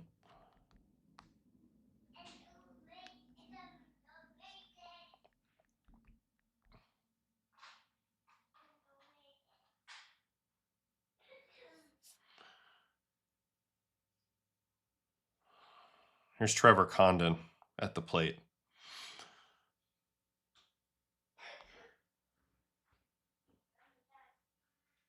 We'll throw some 2025s on here just to do it, to try to get a few more swings. All right, we got 9 swings on Trevor Condon. Here we go. Here he is. He's you can tell right now, a little bit bigger than some of the other guys. Really good athlete for sure. Who do you like more as a prospect, LeBron or Bell? I like Bell more. I would draft Bell higher than LeBron right now. But admittedly, LeBron has maybe a little bit more upside, but I'm not necessarily thinking he can tap into it. I mean, some of the results this year for LeBron in the SEC make me wonder about him just a little bit. But he's definitely got a high ceiling. Anyway, this is Trevor Condon that we're watching right now.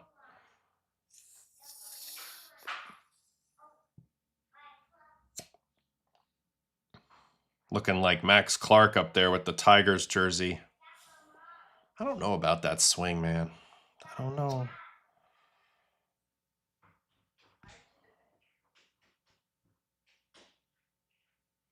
There's a little bit of Harper, too, in the very ending of the very last part before he fires with that bat. ESPN had Gracia all the way down to 22. Is that more bonus saving fear or fear of power and defensive upside? Probably the second of the two, but it's just tough. There's not a lot of huge separators outside of the top few picks in this draft. There's not a lot of consensus, I should say. There's a ton of people could go all over the place. Like a lot of the top 50 prospects could end up, in the top 20 to 30 picks. Broken bat hit up the middle there. I like his swing. Hey, babe. Ooh, did you make that out of Play-Doh? Yeah. That's so beautiful. I love that. Yeah. Nice job. You plant flowers, my love? Yeah. I didn't plant flowers. Best example of a first-round haircut with Cubs. 2014 took Schwarber at 4 and was able to sign him below slot. Saved $1.5 million below slot. Used that money to sign an unsignable high school right pitcher from Georgia named Dylan Cease. It's a great example, Mitch. Great example right there. Let me see if I can't get some looks at this swing from the side. I plant flowers now. I plant flowers now. I plant flowers. I plant flowers. You picked flowers? I plant flowers. Oh, beautiful. You planted them. You're a gardener. Love you. So we'll watch a couple of these swings from the side.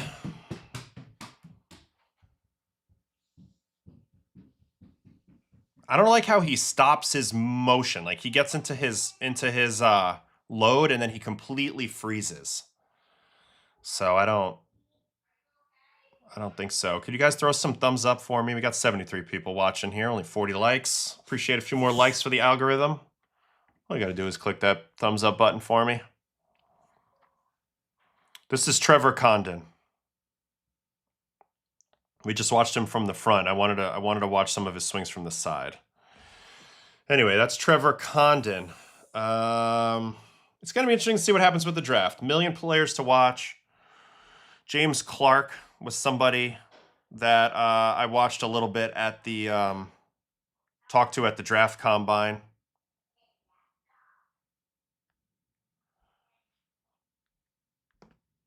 This is another player that I'm pretty high on. Good athlete, great contact rates. He'll be interesting to follow as well. No, I don't think he's Charlie Condon's brother. I don't think so. Maybe, but I don't think so. Anyway, this is Clark. Kind of a big move in the load, but this guy's dominated the circuit with contact rate. Really good athlete. Really good head on his shoulders. And if he doesn't sign, he's going to go to Duke with his twin brother. So we'll see. Joey Volchko, UGA. Sure. What position is Joey?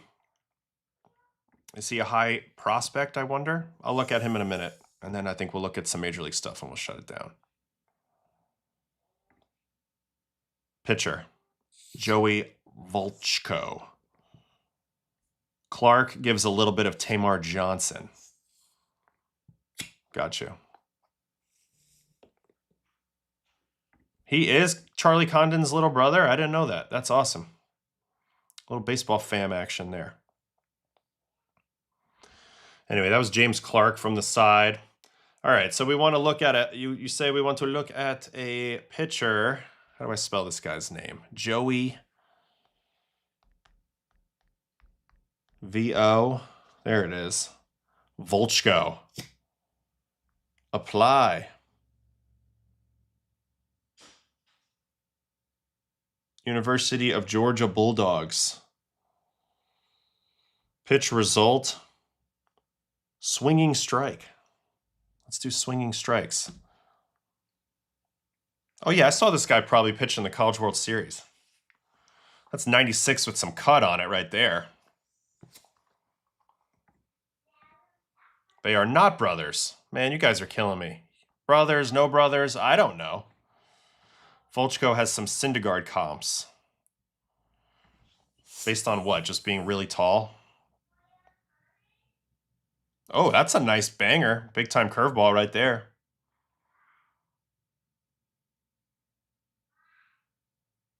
Man, what's that delivery? What does that remind me of?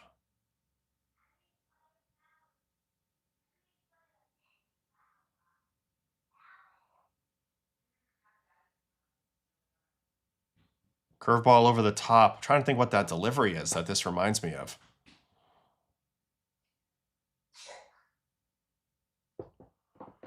Yeah, a little bit of right-handed Tarek Skubal. A little bit.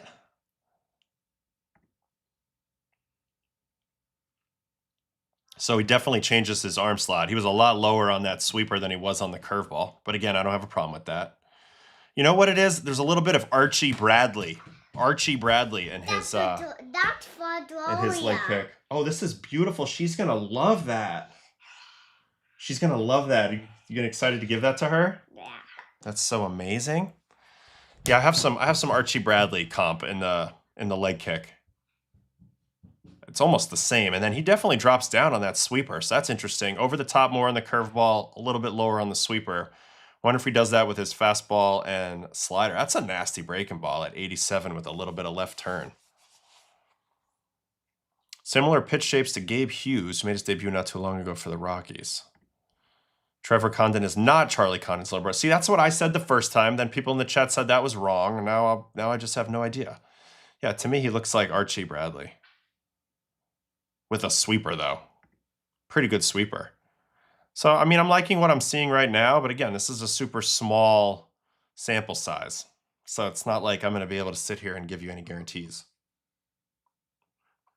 Breaking balls are good, though. He's throwing good curveballs and good sweepers with a lot of velo on him. There's that curveball. That's nasty. That is so nasty. So he's going to have something for righties and lefties from a breaking ball perspective. And then 97 with a little cut on it. I kind of like his pitch package.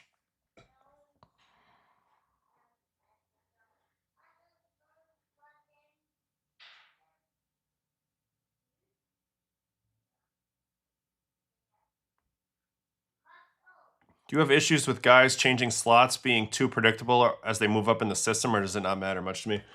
Doesn't matter much to me. As long as they can command everything and be consistent and it doesn't mess them up, I have no problem with it in terms of what it does to the batters. I think it's fine. I really think changing slots is okay. In fact, I kind of like it. I think we got too caught up in it making everything look exact same with release points over the years. I think this is Ace Reese, but getting punched out right here, right now by Volchko. Uncle Ted, we just watched your guys swing and miss. He's got interesting stuff, though. Natural cut on that heater and 2 good breaking balls for sure.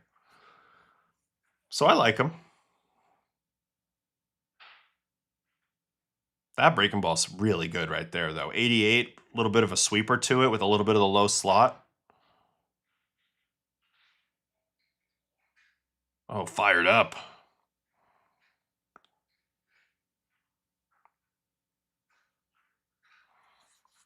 All right, let's show Ace Reese.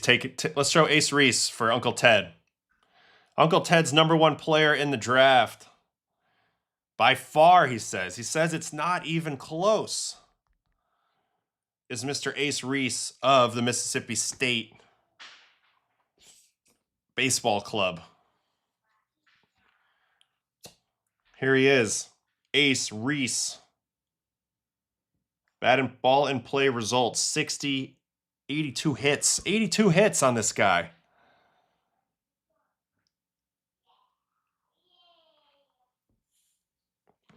I just think a lot of this is like a mental thing, Mitch. Like, you can do whatever you want out there as long as you believe you can. So I think people can move on the rubber. I think people can change arm slots until they realize that they can't.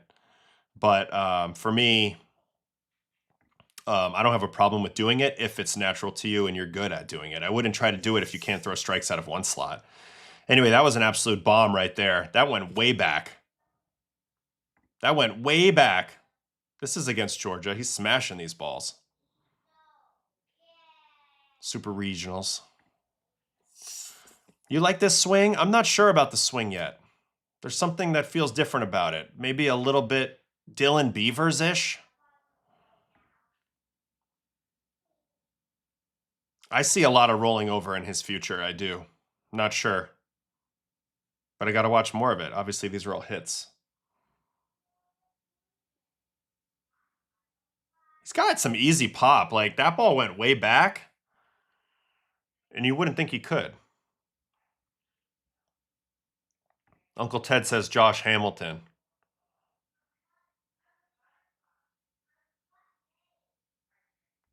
Have I always had an interest in coding? Yeah. I've always wanted to make my own stuff. I agree. It's a pretty uphill plane. There's a 2-hand finish where there's some definite rollover in his swing too. But, you know, to Uncle Ted's point about this guy, by the measurables, he rated very, very well. Exit velocity, all sorts of different stuff. So the swing played, but I see pitchers being able to get below the barrel on him a little bit and get him to roll over when he reaches. Ooh, there's a 1-hand finish right there, and that's a bomb. It does look like the ball's jumping off his bat, different than some of the other guys for sure. I just thought, at first glance, I didn't love the swing, but I still have him rated very highly.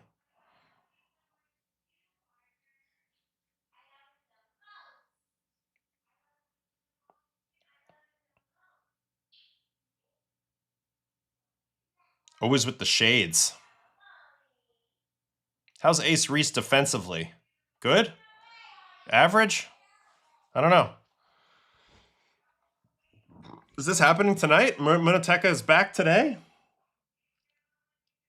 I mean, no doubt he's got pop. The ball's flying off his bat. But, I don't know. It's not my favorite swing, I have to say. I get it. Maybe it's just a feeling. I don't know.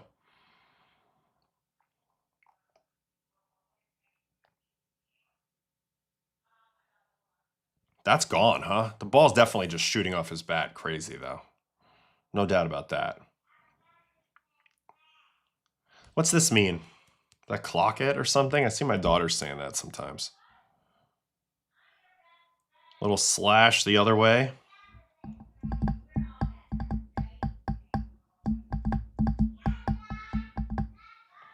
Ace Reese the GOAT. Watch him versus Georgia in the Supers. We already did. Those were the first hits of this video, was him versus the Supers.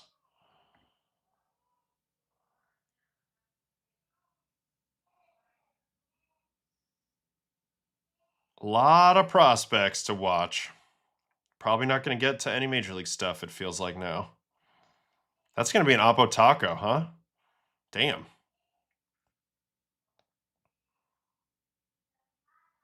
Definitely easy pop. The finish reminds me of Ben Zobrist. Yes, I see a little Ben Zobrist in that swing. Nothing wrong with it, but that's what I see too. I agree.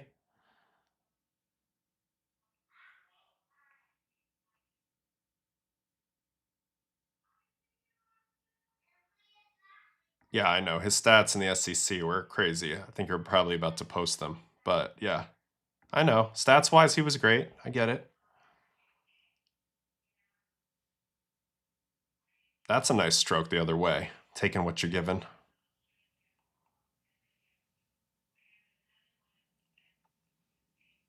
All right, I'll watch a couple more swings. We're just going to stay on prospects now. I'm going to do another 10 minutes or so. We've already watched a lot of Burris on this stream. Maybe we'll watch a little bit of Gio Rojas because he's my top guy. I'll take a couple more. Recommendations out of the chat. Here is my #1 pitching prospect, and you'll see what I'm talking about when you watch him. Just silky smooth, athletic, left-hand delivery, ball flies out of his hand. There's just something about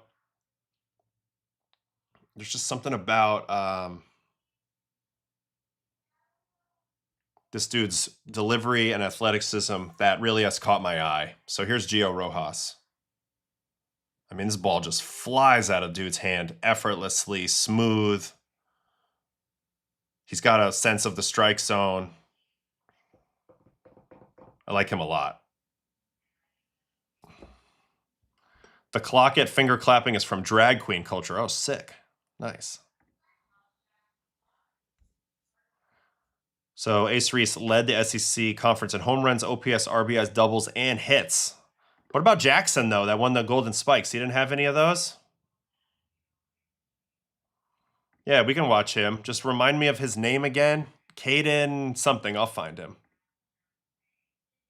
Bogenpohl, I think. He was a monster at the combine. Anyway, this is Gio Rojas. I really believe this guy could become like one of the #1 pitching prospects in baseball. He could be like a Luzardo or better. I really buy into it. I mean, it's just beautiful to watch this guy throw baseballs. What a great athletic throw. Let's see if I can get him from the low home plate view. Silky smooth. He can be upper 90s. This guy's mid to upper 90s, lefty.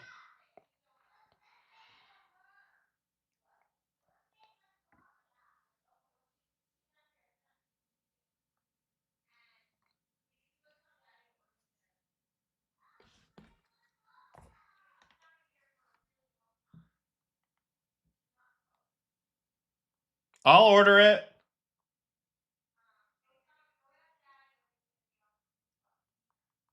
$10 minutes.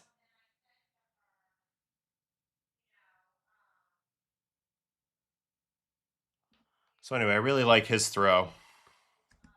Have I had a chance to watch Daniel Jackson yet? You know, honestly, considering he won the Golden Spikes, not a lot. Let's look for Caden Bogenpohl, and then we'll do Daniel Jackson, and then we'll probably say goodbye. All right. Hitter, reset.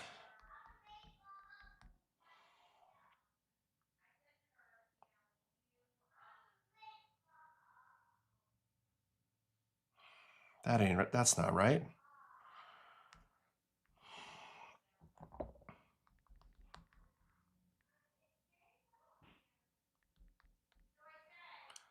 Caden Bogenpohl.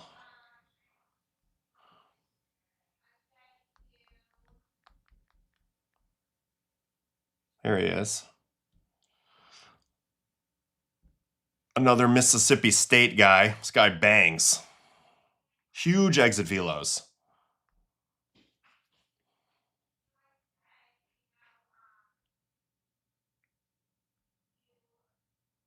Let's look at extra base hits from Bogenpohl, because that's what he's out there to provide, is just massive pop. Look at the size of this human. Oh! Oh, baby, where did that even go? Up on a roof. This guy's hitting balls on roofs. Bogenpohl. Thanks, Uncle Ted. This is a different stream. We didn't watch any Major League Baseball, but I don't care. Got the draft coming up. We got some guys to check out. This is the next generation. Look at Caden Bogenpohl just raking. Missouri State. That's why he's playing at Springfield's ballpark. I got confused for a second. He's not a Mississippi State. He's a Missouri State guy. This is my old AA ballpark. I give up a lot of home runs in this ballpark that they were just showing.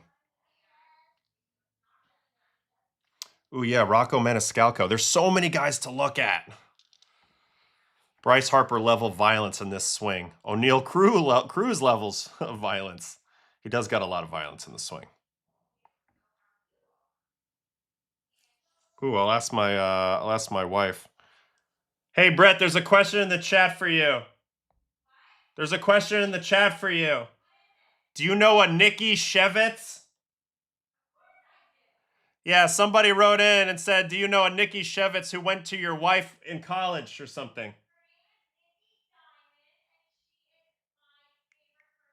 Nikki Diamond, and that's her favorite person in the world, she says. So, all right.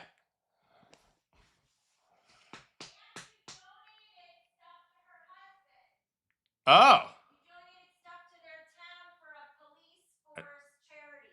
Oh, I donated their stuff. Okay, whatever Brett just said. I live in Springfield, Missouri. State can absolutely whack it. Need more pitching next year. This guy can bang. This guy's got serious potential offensively. I mean, this guy's banging balls. Oh, he said it's my mom. She's gone. All right, so there's Bogenpohl. We'll watch one more swing, and then I want to watch Daniel Jackson. Can I re-sign to the Mets? No, they would not. No. Sorry, I'm of no use at this point on the mound. Man, look at that ball smacked off the wall. So we know what we're getting with Caden Bogenpohl. We're getting some major thump in the batter's box. All right, that was Caden Bogenpohl. Now let's reset for Daniel Jackson, which was our Golden Spikes winner this year out of Georgia. Hope I'm spelling that right. Yep. This guy won the Spikes. Won the golden Spikes. Caden Bogenpohl, I can't stop saying it. I agree with you. That is an 80 out of 80 name. Let's watch the Golden Spike winners. Extra base hits. 37 of those for Mr. Daniel Jackson. Here he is. Catcher out of Georgia. College World Series action here.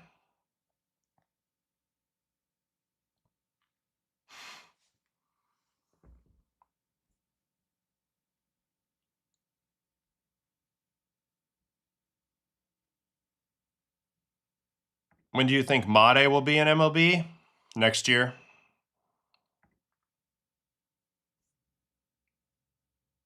Gosh, I wish I could stream forever, but we've already been doing this for 1 hour and 50, and so this will probably be my last guy. Oh, look at that tank right there.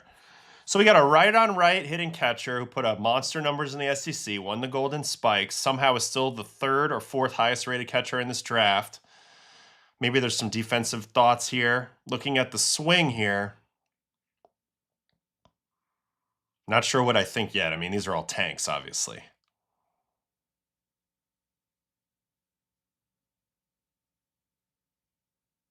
.30-30 as a catcher, so he's an insane athlete, huh, Uncle Ted? Ooh, that ball's laced to right center. He's got a nice balanced stroke from the right side, I have to say that. Do you think there will be baseball next year? I do. I'm optimistic, but we'll see. Also, I kind of need there to be baseball. What do I do without baseball? Nothing. All right, this ball just carried. That's an inside-out home run.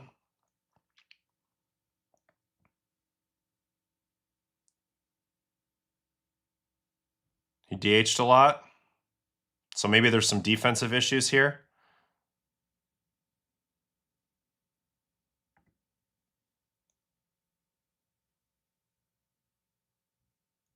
I mean, 2025 to 2026, my goodness, what a difference. So we're basically watching the highlight reel of the Golden Spikes winner here, just nuking everything. Have you dove in on Brody Bumila? Yeah, we watched him early on when we were covering prospects on the stream. He dynamic lefty, throws hard, very raw, now has elbow injury. So he's more so you're drafting him on ceiling and projectability and what you think you can develop him into, Brody Bumila. But in the old days, he would have been a very high draft pick just because of being a lefty who can throw 100, you know. So not projected to stick a catcher. That's what's getting him. So we'll see. Usually guys who hit this good, they find a way up to the big leagues either way. But, you know, he's smashing balls.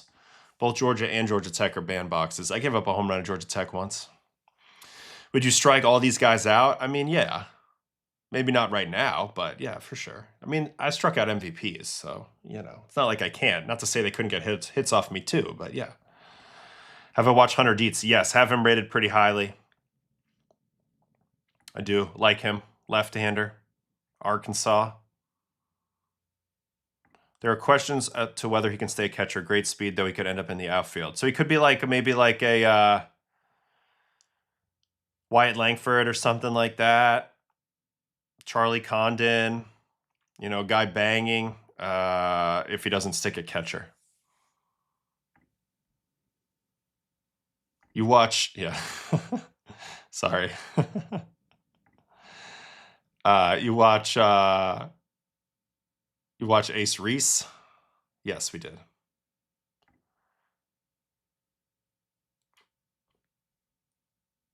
Anyway, that's Daniel Jackson. So we'll watch one more swing from him, and then I'm going to go ahead and wrap up the stream today. All prospect talk today. I formulated my top 30. I really only feel good about the top 14. After that, I threw some names in there that I liked, but admittedly, I didn't watch enough of everybody in the draft this year, so I really locked in on those top, 10 or so guys. But yeah, Jackson looks pretty good, obviously. Had a great season. Hit a lot of bombs. Did he pull into any of these mock drafts, MLB?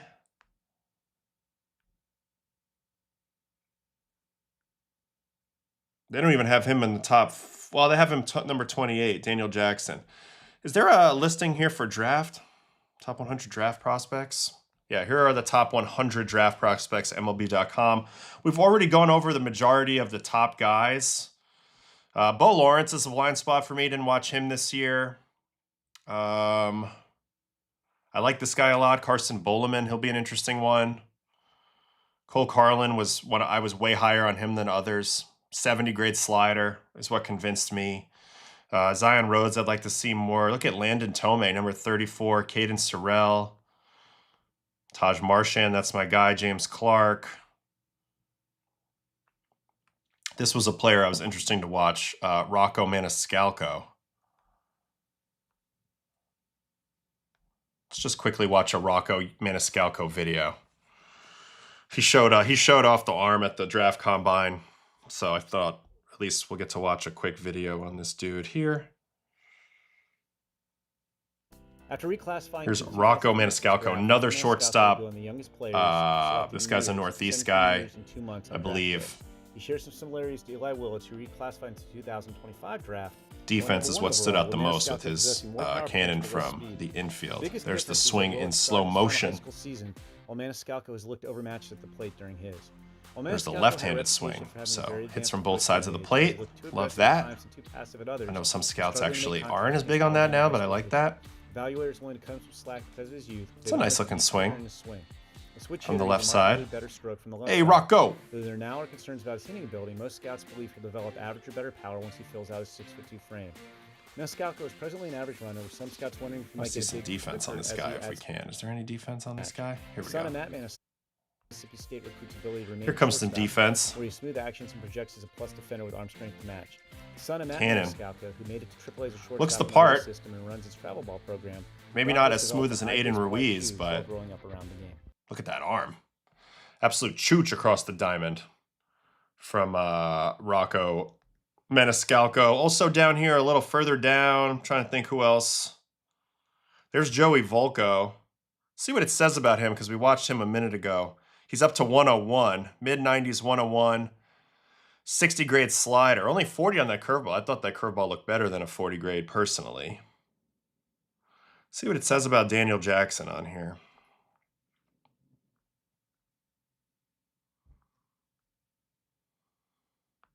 Extremely strong, hits the ball hard from the right side, taller version of Tyler O'Neill, so very muscle-bound. More athletic than most catchers. John Jackson can flash plus speed, average run times, improving behind the plate. Projects as an average defender once he polishes his receiving, has solid raw arm strength. So at least he has solid raw arm strength. That's encouraging. 55 field, about 60 pop. So that's interesting to see for sure. Is there any update on Brody Bumila here? Yeah, UCLA injury, and he had an internal brace surgery in 05. So I'm a little worried about him. I'd be a stay away from Brody probably a little bit with the elbow stuff right now, just because that's two in the early going, which I don't love. But anyway, that's the prospect list. So it's going to be interesting to see how this all plays out. We'll definitely do a stream and react to the draft picks on the back end. All right, going to be a nice long day of baseball. Nice long weekend of baseball. You won't see me again until after the weekend is over, but I'll let you know when the next stream is coming. Here are the matchups for today in Major League Baseball. Phillies and Tigers, Nola and Flaherty. Brewers, Pirates, Sproat, Ashcraft. Yankees, Nats, Weathers, Carson, Palmquist. Royals, Orioles, Avila, Brandon Young. Cubbies, Reds, Shota Imanaga, and Hunter Green for his second start. Mariners, Rays, Castillo, Nick Martinez. Guardians, Marlins, Messick, and Sandy. That's a good matchup. Red Sox, Mets, great matchup here. Sonny Gray, Nolan McLean. A's, White Sox, Jacob Lopez, Sean Burke. Astros, Rangers, Hunter Brown, Cal Quantrill. Angels, Twins, Grayson Rodriguez, Zebby Matthews. Braves, Cardinals, Chris Sale, Kyle Leahy. Jays, Padres, Shane Bieber, who needs a better start. This is his second start back. JP Sears, who pitched great his last time. Diamondbacks, Dodgers, Erod, and Shohei. That's a good matchup. And then the last game is Rockies, Giants, Tanner Gordon, Robbie Ray. So thanks so much. Don't forget to throw me a like. Just hit the thumbs up down there. Appreciate everybody hanging in there on this very long draft prospect stream. We kicked it around a little bit, talked a little bit. We will definitely react to the draft. Enjoy the last 3 days of the first half here. If you watch Yankees pre and post, you'll see me the next 3 days doing that. And I will see you guys on the flip side during the All-Star break. Probably 2 streams coming up during the All-Star break. So it'll be a little lighter this week. You'll definitely get an All-Star reaction stream. They might both be at night also, depending on vacation timing. And then definitely a draft reaction stream. So that's 2 streams coming up. And then there's going to be one on at Fanatics Fest on that Thursday. And then we'll be back to our regular scheduled program as we move towards the postseason, which is usually the most exciting time on BNC. We got previews, sometimes 2 streams in a day. Should be great. So appreciate everybody hung with me. Hope you guys have a great weekend and on into the All-Star break. So I'll see you guys next time. And thanks for hanging. Appreciate you guys. Adios.